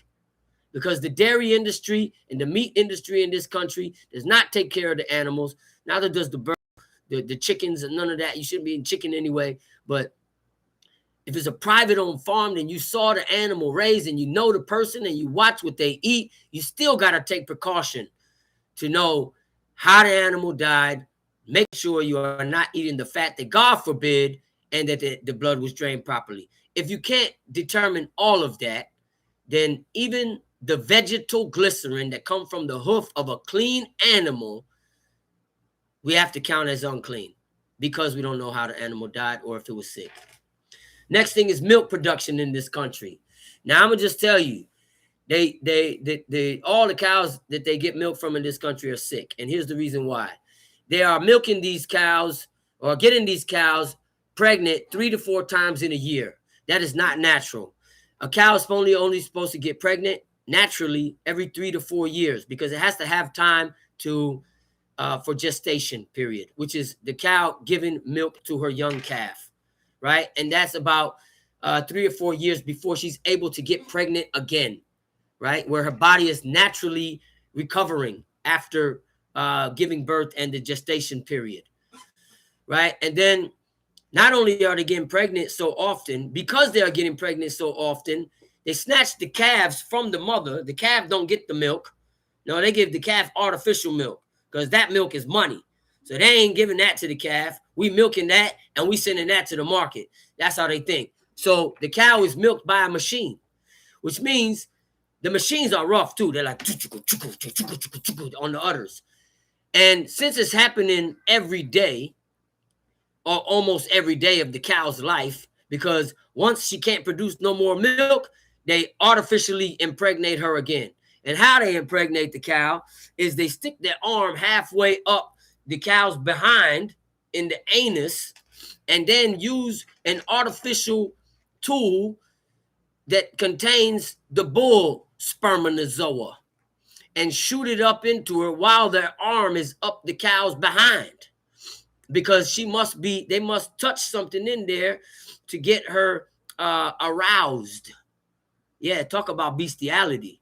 This is the milk that's being that people drinking and the flesh that people eating in this country. And if they don't touch that thing that's what they found way up at the back of the anal cavity of the cow, then the cow don't get aroused, and therefore when they artificially inseminate the cow with this tool, the cow won't get pregnant because God made it to where it has to happen naturally, where the bull goes in there and she gets aroused and then she gets pregnant. Well, man figured this out and said, we don't need the bull. We're going to get the cow aroused ourselves. Come on now, Bubba. Put on the glove. Put on the sleeve, Bubba. And that's the way they do it. And these cows are being raped, basically, and it's going through severe trauma, which all of that ends up in the milk because the hormones are thrown off, and it's very unhealthy. It's very unhealthy. And so not only that happens, but the cow's udders being milked so hard. By the way, there's a video about all of this that you can watch on YouTube called Dairy is Scary, all caps, right? It's the dairy industry explained in 5 minutes in the United States. And while the cow's udders are being milked by these machines, they get infected. And so because they get infected, pus ends up in the milk, and pus has blood in it. And the United States allows 7 parts per million of blood in the milk that they sell for human consumption. UK allows 4% of blood in the milk for human consumption. The EU and other countries in Europe don't allow it. Neither does Australia, neither does New Zealand, neither does Finland. So the only butters that we buy in my house or cheese that we eat in my house comes from Europe because they don't allow any parts per million of blood in the milk. It's against the food standards of the EU and these other countries. It's something that you got to constantly keep fact checking behind, though, because that could change, right? So for now, we eat Kerrygold butter, which comes from Ireland, that only allows 0 parts per million of blood in their milk products, and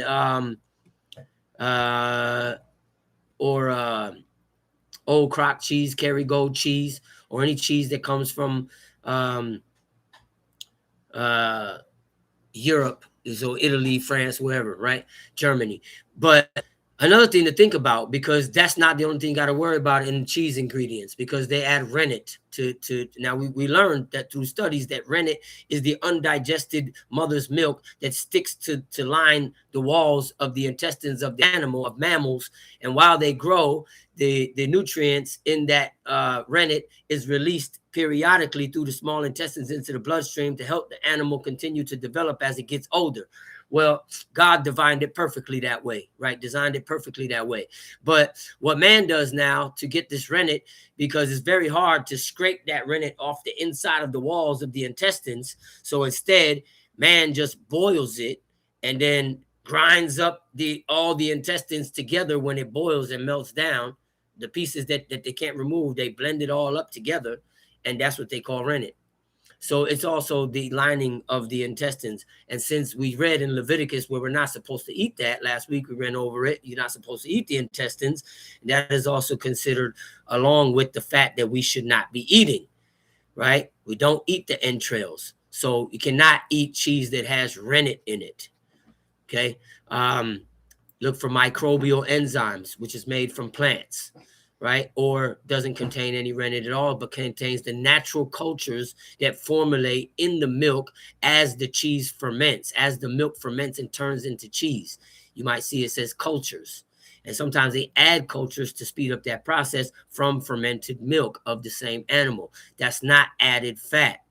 Not only that, this country adds for every 1,000 gallons of milk that is processed for sale in this country, they add 100 pounds of pig rennet.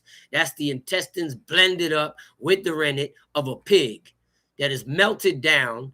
And during the homogenization process of the milk, where they boil the milk to boil out the impurities, because bacteria forms in raw cow milk and they can't sell that to people. They don't want to be charged with it. So they melt down the rennet in there. And that's how they're able to get whole milk with all the fat in it. And then 2% milk, because they only put a little bit of rennet in it. And then skim milk, right? But it's all done in the same facility, in the same vats. So the skim milk is unclean too. Besides, it still has blood in it. So you shouldn't be drinking no milk or eating no products in this country that is made from milk, that is made in this country, right? From a farm in this country. And this is from a small organic farm. If you didn't go and visit it yourself, I wouldn't trust it. Okay. Casein, whey, ingredients that come from milk, right? I'm not going to go into detail what it is. Lactose. I have a whole write-up on this, tells you what it is, but they come from milk. If it comes from milk and it's made in this country, you don't want it, because that milk had blood in it and fat, right? Or entrails in it. Bone char. This is where we got to be careful. Sugar that's processed in this country. White sugar is made white through a processing of filtering where we use bone char. Bone char is exactly what it sounds like. It's charred, burnt bones. And the bones come from cattle and pigs that died of itself, that the United States buys from other countries like Brazil and Russia, and places where they won't allow it in their own country. They sell it to the United States. And it's also used in filtering water. The safest water for us to buy is distilled water, because distilled water is not going through a filter. Distilled water is when water is boiled and they use a contraption to capture the vaporized water molecules or mist. And then it goes through a tube and it comes out the other end dripping. And now you have this purified water. It no longer has the minerals in it, because the minerals are too heavy to travel into a mist. But it also doesn't contain any of the impurities either, because mist is too light to contain the impurities like heavy metals or minerals, right? And so including what would have been bone char from some water that could have been filtered with that, right? So it's at a microscopic level. You won't be able to detect it if you was to get some filtered water and test it. It's not going to say you got this mineral in your water from bone char. There's no way you're going to figure that out. So you don't know where the filtration system, what kind of system they use at the facility where they filtered your drinking water or your spring water. So distill water. And don't buy white sugar. Don't eat white sugar. It came from this country. It's filtered with bone char. Again, it's unclean. It's microscopic. You ain't going to see it in there. They say it's not in the finished product, but if I use this example, if your apple fell in a bucket of pig blood, would you take the apple out and wash it and still eat it? All right, then.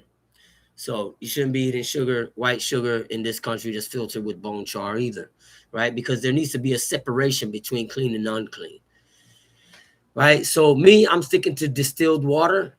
And this is new information that I learned about the bone char being found in filtration units for water. And they use it a lot because it filters out things like fluoride and chlorine, right? So yeah, got to be careful with that. I'm gonna cut it here. We got a long list to go through. Oh, one more thing, maltodextrin. This is a misconception. Maltodextrin is an entirely plant-based product. But here's how I found out that you shouldn't be eating anything that has maltodextrin in it unless you research if the company actually bought its maltodextrin from a vegan supplier. Not if it says just if it says vegan on the package, and that is worthy also, but it must say certified vegan, because for it to say certified vegan, that means it got through a lab test that showed that even the maltodextrin was vegan. Now here's what I mean. There are facilities that make maltodextrin, that also make powdered gelatin, that also make unclean ingredients or ingredients that were derived by unclean sources, right? And so if maltodextrin is 100% plant-based powder, but it was it's in a facility that also produces powdered gelatin, which is the fat from an animal, or powdered glycerin from animal fat, and that happened to float into the air and land on, this is called cross-contamination, and land in the vat of the powdered maltodextrin. How'd I find this out? I'm in the store and I'm about to buy some Triscuits. My son loves Triscuits, right? And Triscuits is just wheat, oil, and salt. That's the ingredients. And then they used to have other flavors that my son used to like, the garlic ones. So I'm about to buy the garlic ones this time. And then I noticed that the front of the original flavor says vegan, but the front of the other garlic flavor does not say vegan. So I said, let me look at the ingredients. So I look at the ingredients, and the only thing extra that's in it is spices and maltodextrin. And I said, well, I've done my research. I know maltodextrin is made only from plant sources. It does not come from any other source but a plant source. So I say, how is it? I spent a half an hour that day in the aisle. I know people probably looking at me like, what is this guy doing in the store? And until I could get to the bottom of it. And I finally found an article that says, if a maltodextrin is produced or manufactured in a facility that also makes gelatin or glycerin or another powder that comes from an animal source, then that maltodextrin cannot be counted anymore as vegan, because it could have been cross-contaminated or come in contact with it by a human or by anybody that works in the facility or by the fan being on. A lot of ways it could have been cross-contaminated. So maltodextrin, unless it says certified vegan on the package, that's how you know it went through a lab test to prove that the maltodextrin came from a facility that only produces plant-based ingredients, right? Which means their laboratory, their warehouse, wherever they function out of, only deals with plant-based sources. All right. So you got to keep these things in mind. And again, I have a whole long list of ingredients, man. We got everything down here that you need to be aware of. Isinglass, albumin, natural and artificial flavors, right? Real quick, natural flavors, the HEK 293 that we talked about before. I'll go over this in another teachings because we're about to wrap it up.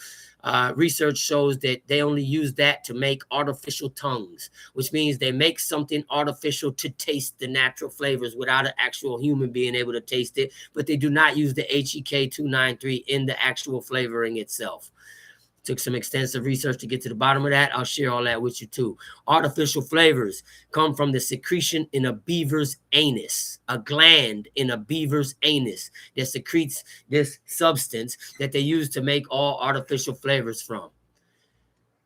Keep doing your research. Again, I can share all of this when I'm done compiling all the information. and putting it into folders. Anybody want it, I'll be glad to share all of it with you. There's a lot more ingredients on this list.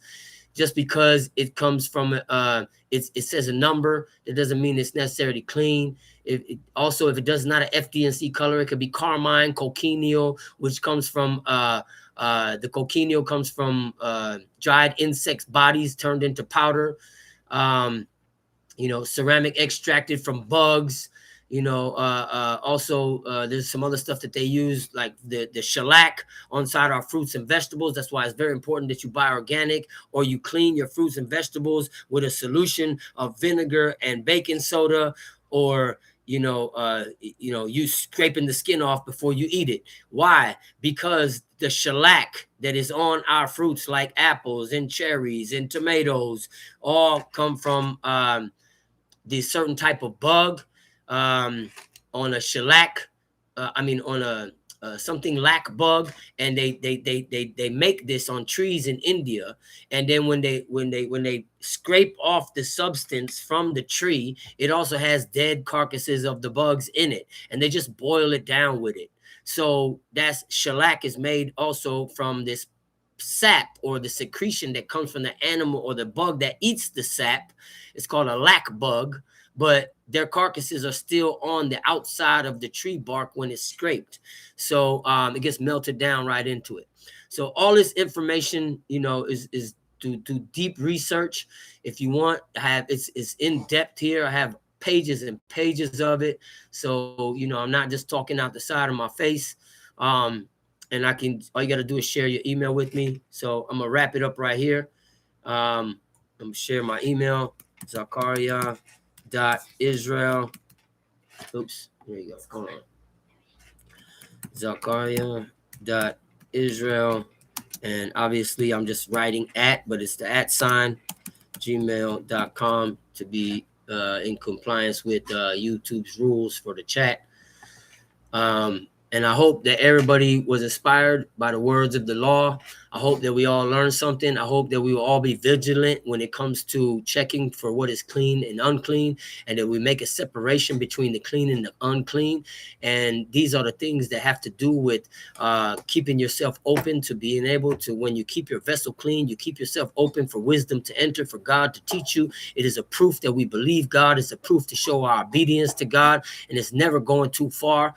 It's never going far enough when it comes to the law. When in doubt, do without. Until then, do your research before you put something in your mouth or on your back or in your house.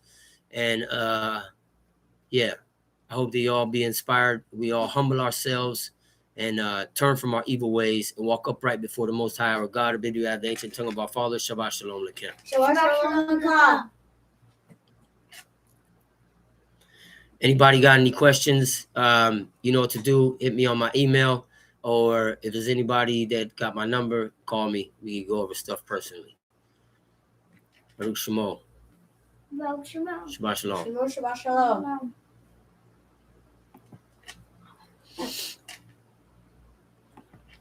This